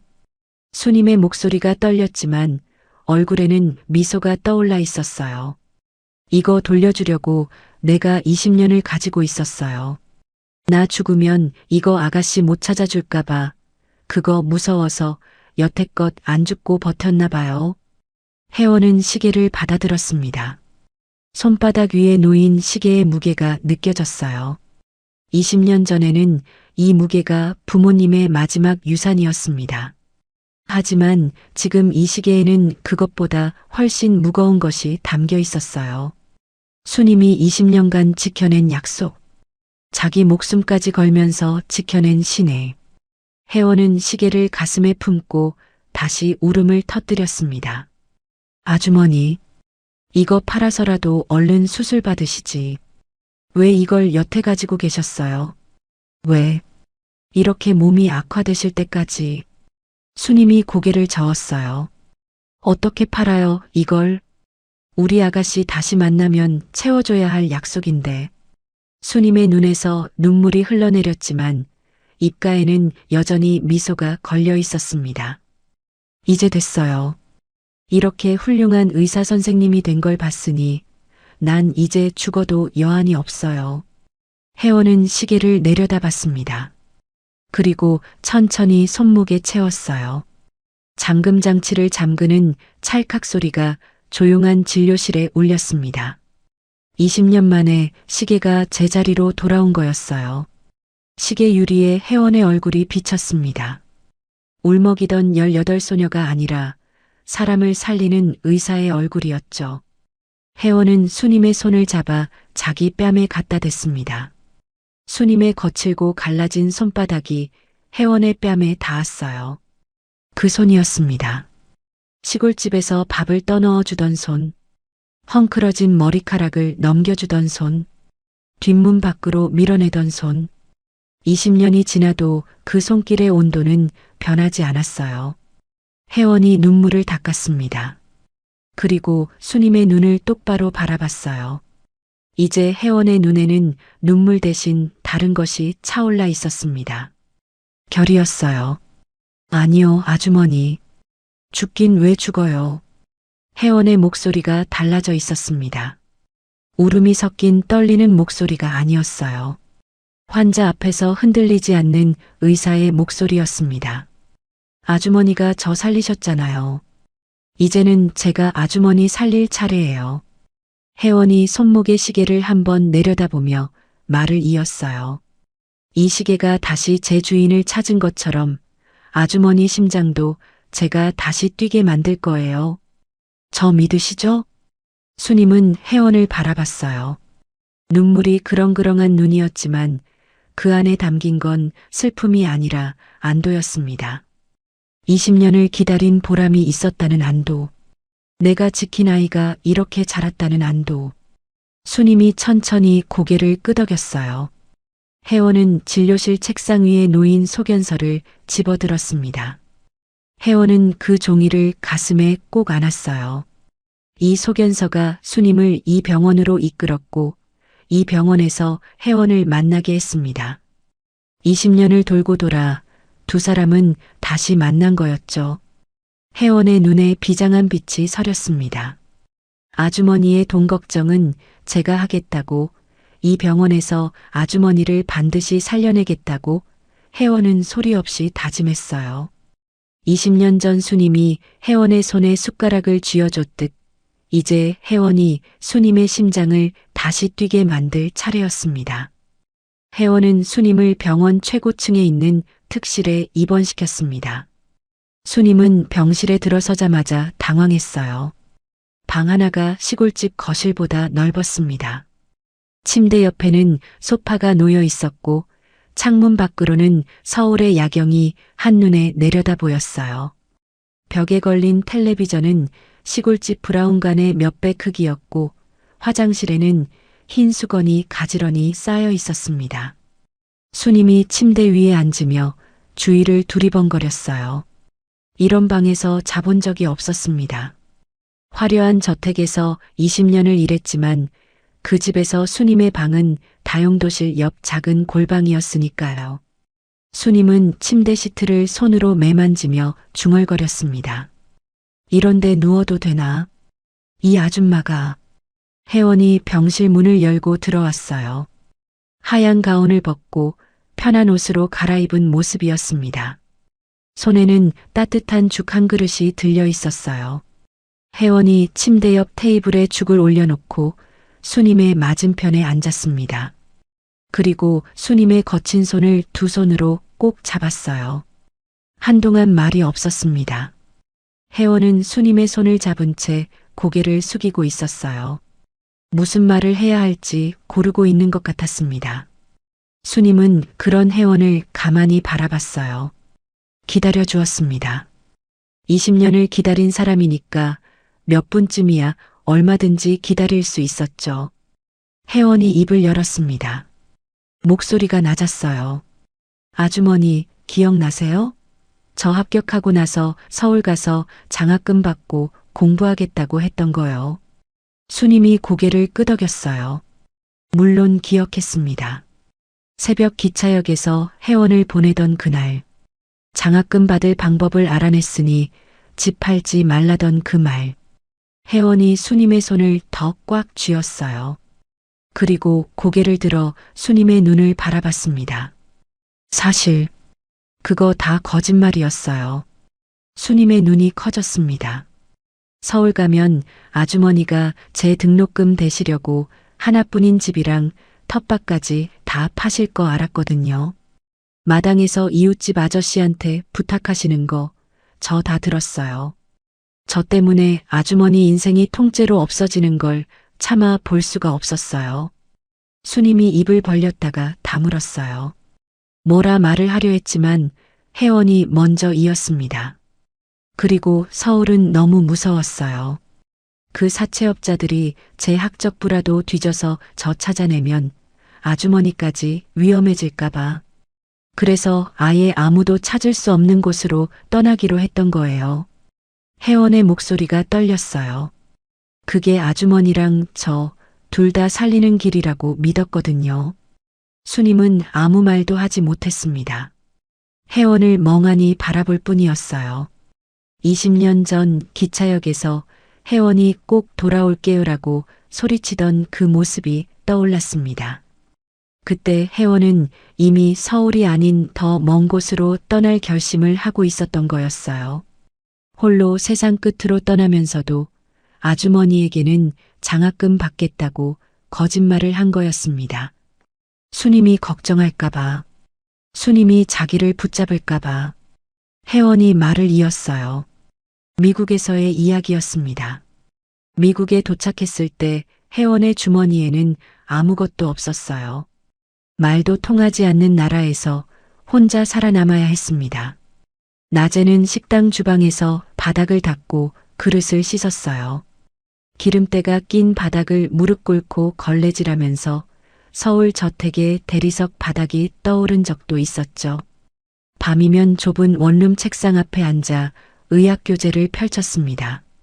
영어로 된 두꺼운 책을 한 페이지씩 넘기며 코피를 쏟을 때까지 공부했어요. 포기하고 싶은 밤이 셀 수 없이 많았습니다. 뜨거운 물에 데인 손으로 교재를 넘기면서 이게 무슨 소용인가 싶은 날도 있었어요. 그럴 때마다 혜원의 머릿속에 떠오르는 풍경이 있었습니다. 시골집 툇마루, 수님이 밥을 차려주던 그 자리, 된장국 김이 모락모락 나던 그 아침. 혜원은 그 장면을 눈앞에 그리며 버텼어요. 미국에서 포기하고 싶을 때마다 그 시골집 툇마루에서 제 밥 챙겨주시던 아주머니 생각만 했어요. 혜원의 목소리가 젖어 있었습니다. 내가 꼭 성공해서 아주머니가 흘린 땀방울 하나하나 다 갚아드리겠다고 매일 밤 다짐했어요. 장학금을 받아 의대에 들어갔고 졸업 후 미국 최고의 대학병원에서 수련을 시작했습니다. 잠을 3시간밖에 자지 못하는 날들이 이어졌지만 혜원은 쓰러지지 않았어요. 쓰러질 수 없었습니다. 돌아가야 할 사람이 있었으니까요. 그리고 의사가 되자마자 혜원이 제일 먼저 한 일이 있었어요. 그렇게 의사 되자마자 제일 먼저 한 일이 우리 부모님 사건 다시 조사하는 거였어요. 수님이 숨을 멈췄습니다. 변호사들 고용해서 끈질기게 매달린 끝에 아빠한테 누명 씌웠던 놈들 다 잡아냈어요. 그 사람들 지금 교도소에 있어요. 성운 그룹 배임 사건의 실제 주범이 밝혀지면서 아빠한테 씌워졌던 혐의가 전부 무죄로 뒤집어졌어요. 혜원이 수님의 두 손을 꽉 잡았습니다. 이제 우리 부모님 죄인 아니에요, 아주머니. 억울한 빚도 제가 다 갚았고요. 수님의 눈에서 눈물이 쏟아졌어요. 두 손으로 얼굴을 감싸며 가슴을 쳤습니다. 회장님이, 사모님이 죄인이 아니었다니. 20년 동안 송구하다고 제가 아가씨를 잘 못 지켰다고 울던 그 세월이 무너져 내렸어요. 그분들이 결백했다는 걸 우리 아가씨가 증명해냈다는 사실에 수님은 소리내어 울었습니다. 동시에 그 모든 것을 혼자 해낸 혜원이가 견뎠을 외로움과 고통을 생각하니 가슴이 찢어졌어요. 혜원이 수님의 등을 토닥이며 말을 이었습니다. 목소리가 밝아져 있었어요. 그거 다 해결하자마자 제가 한국행 비행기 탔어요. 아주머니 찾아서 이제 고생 끝났다고 저랑 같이 살자고 말씀드리려고요. 다음 주에 바로 그 시골집으로 내려가려고 했는데 혜원이 웃었습니다. 눈물이 묻은 얼굴로 웃는 모습이었어요. 아주머니가 이렇게 절 먼저 찾아와 주셨네요. 우리 정말 인연인가 봐요. 수님은 혜원의 얼굴을 한참 들여다보다가 문득 걱정스러운 표정을 지었어요. 기쁨이 가라앉자 현실적인 생각이 밀려온 거였습니다. 난 아가씨가 이렇게 당당해진 거 봤으니 죽어도 여한이 없어요. 근데 수님이 시선을 떨구며 말했습니다. 괜히 나 같은 노인네 수술하다가 잘못되면 아가씨 명성에 흠갈까봐 그게 겁나요. 혜원의 표정이 단단해졌어요. 수님의 눈을 깊게 응시하며 입을 열었습니다. 아주머니, 저 세계 최고의 심장 권위자라는 소리 듣고 한국에 왔어요. 수천 명의 환자를 살리면서도 단 한순간도 아주머니 잊은 적 없어요. 혜원이 손목의 시계를 수님에게 보여줬어요. 제 손목엔 아주머니의 인생이 담겨 있어요. 절 믿으셔야 해요. 아주머니가 저 살려주셨듯 이제 제가 아주머니 고쳐드릴게요. 수님이 고개를 끄덕였습니다. 미소를 지으며 고개를 끄덕이는 수님의 눈에서 눈물이 한 줄기 흘러내렸어요. 더 이상 거부하지 않았습니다. 이 아이를 믿기로 한 거였어요. 20년 전에도 이 아이를 믿고 보냈듯이 지금도 이 아이의 손에 자신의 목숨을 맡기기로 한 것이었습니다. 수술 전날 밤이었어요. 병실에 달빛이 비치고 있었습니다. 혜원이 수님의 침대 옆에 앉아 있었어요. 수님의 머리카락을 빗으로 정리해주고 있었습니다. 정확히 20년 전 뒷문 앞에서 수님이 혜원의 헝클어진 머리를 넘겨주던 그 손길과 같은 방향이었어요. 다만 이번에는 위치가 바뀌어 있었죠. 혜원이 머리를 빗겨주고 수님이 가만히 눈을 감고 있었습니다. 혜원이 빗을 내려놓고 환하게 웃었어요.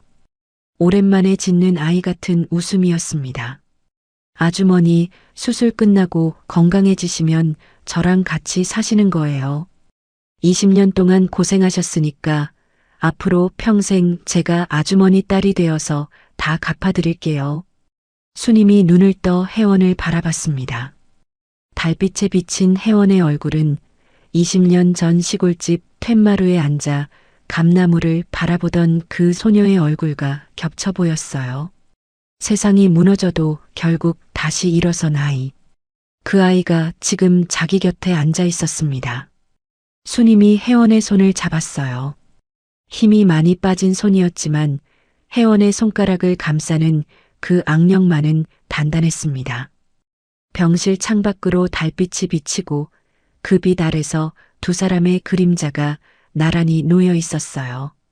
20년의 기다림과 한이 천천히 녹아내리는 밤이었습니다. 수술은 8시간이 걸렸습니다. 혜원이 수술실에 들어간 건 아침 8시였어요. 수술실 문 위에 붙은 붉은 등이 켜졌고 그 등이 꺼지지 않은 채 오전이 지나고 오후가 왔습니다. 복도에서 기다리던 간호사들은 시간이 지날수록 불안한 얼굴이 되었어요. 76세 노인의 심장 수술. 쉬운 수술이 아니었습니다. 게다가 집도의가 환자와 개인적인 관계라는 소문이 병원 안에 퍼져 있었죠.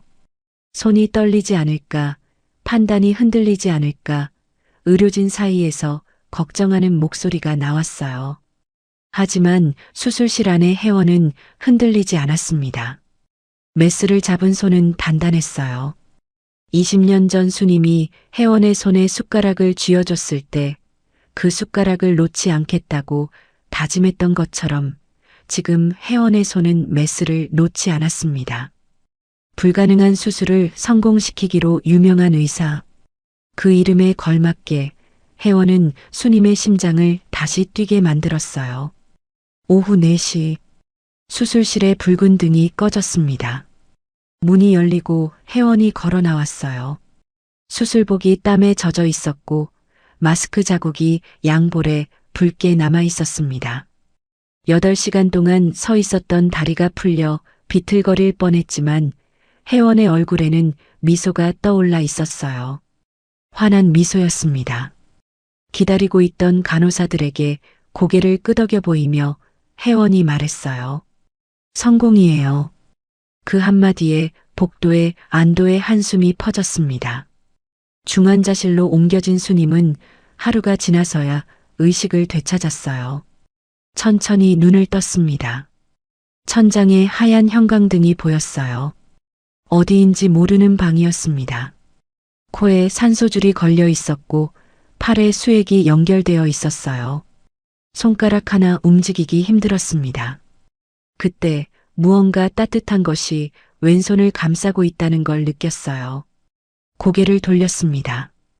혜원이었어요. 침대 옆 의자에 앉아 수님의 손을 두 손으로 꼭 잡은 채 잠들어 있었습니다. 고개가 침대 난간에 기대어 있었고 얼굴에는 피로가 짙게 내려앉아 있었어요. 밤을 지새운 게 분명했습니다.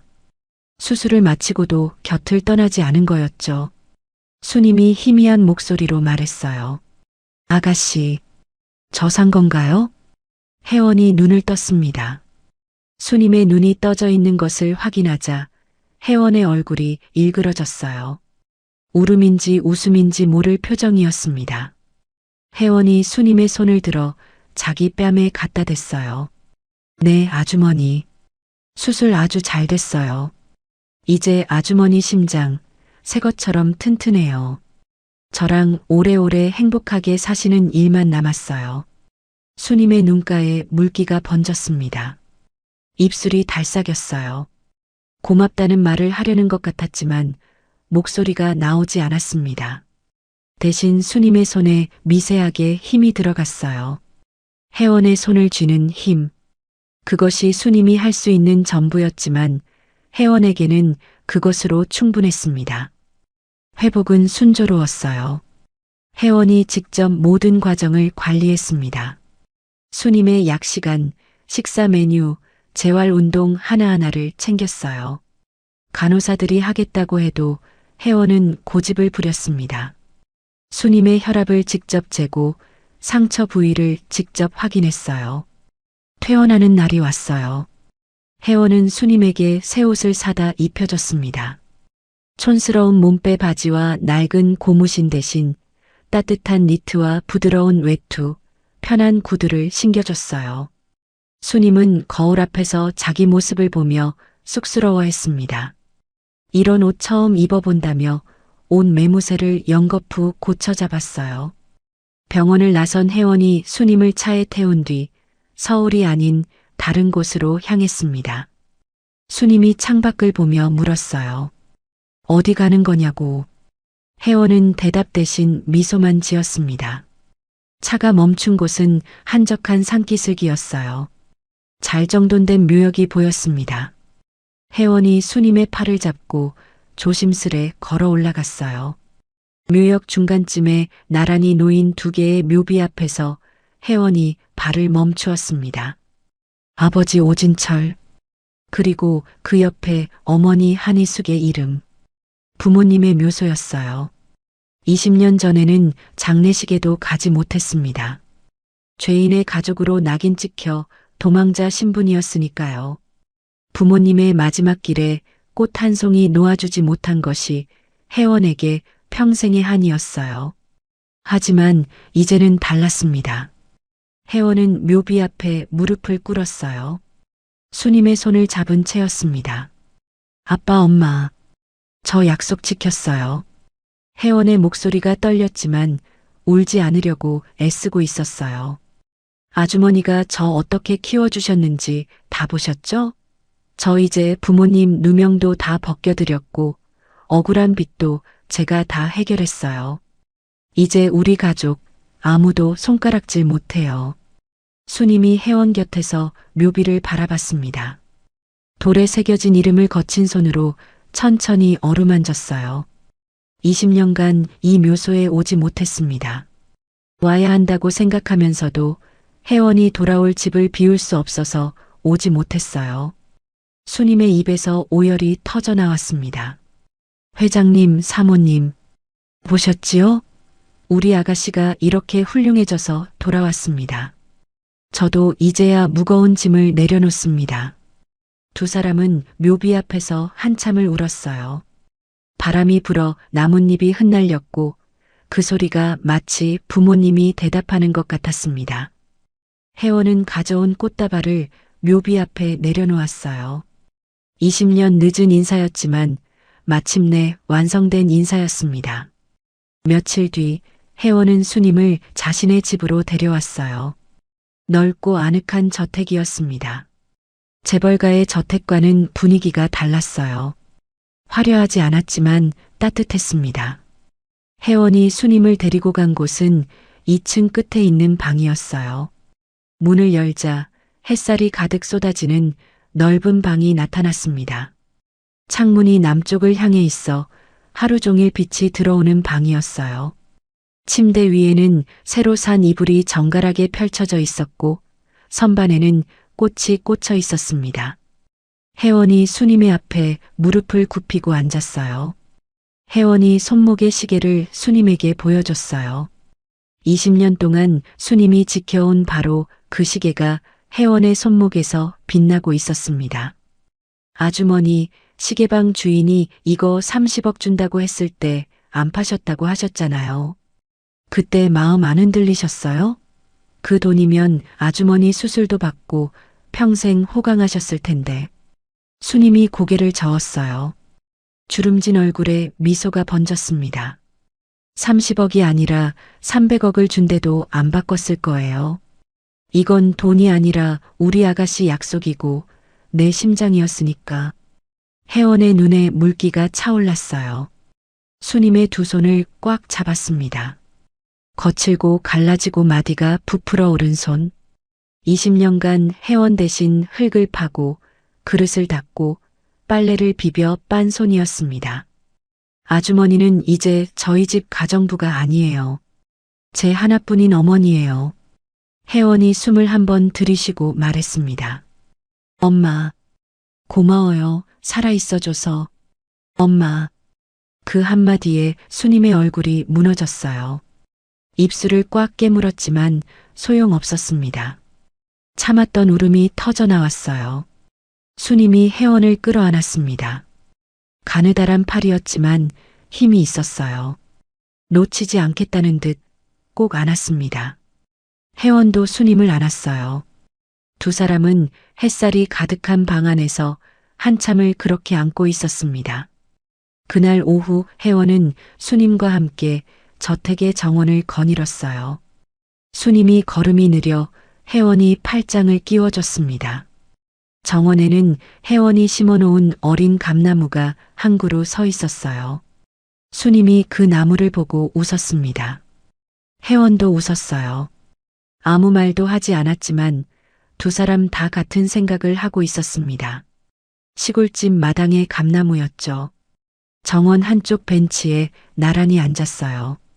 혜원이 과일을 깎아 수님의 손에 쥐어줬습니다. 수님이 과일을 한 입 베어 물고는 고개를 기울이더니 혜원의 어깨에 기댔어요. 따뜻한 오후의 햇살이 두 사람 위에 내려앉았습니다. 수님의 눈이 천천히 감겼어요. 20년 만에 처음으로 깊고 편안한 잠이 찾아왔습니다. 더 이상 혜원을 기다리며 뜬 눈으로 밤을 지새울 필요가 없었으니까요. 혜원은 잠든 수님의 어깨에 담요를 살며시 덮어줬어요. 그리고 자기 손목의 시계를 내려다봤습니다. 초침이 또각또각 움직이고 있었어요. 20년 전 멈춰버린 줄 알았던 시간이 다시 흐르기 시작하고 있었습니다. 구름 사이로 빛이 쏟아지고 있었습니다. 아버지가 보고 있을 것 같았어요. 어머니도 그 빛이 수님의 잠든 얼굴 위에 내려앉는 걸 보며 혜원은 조용히 미소 지었습니다. 사실 이 이야기를 준비하면서 가장 오래 생각한 장면이 있어요. 수님이 30억짜리 시계를 품에 안고 돌아서는 그 뒷모습이었습니다. 목숨이 달린 상황에서도 약속을 지킨 사람, 그리고 그 약속을 기억하고 끝내 돌아온 사람. 이 두 사람의 이야기가 저는 오래도록 잊히지 않을 것 같아요. 꼭 거창한 게 아니어도 괜찮습니다. 오늘 하루 내 곁에서 묵묵히 버텨준 사람에게 고맙다는 말 한마디. 그게 누군가에게는 20년을 버틸 힘이 될 수도 있으니까요. 끝까지 함께해 주신 여러분, 정말 감사합니다. 인생 나날이었습니다.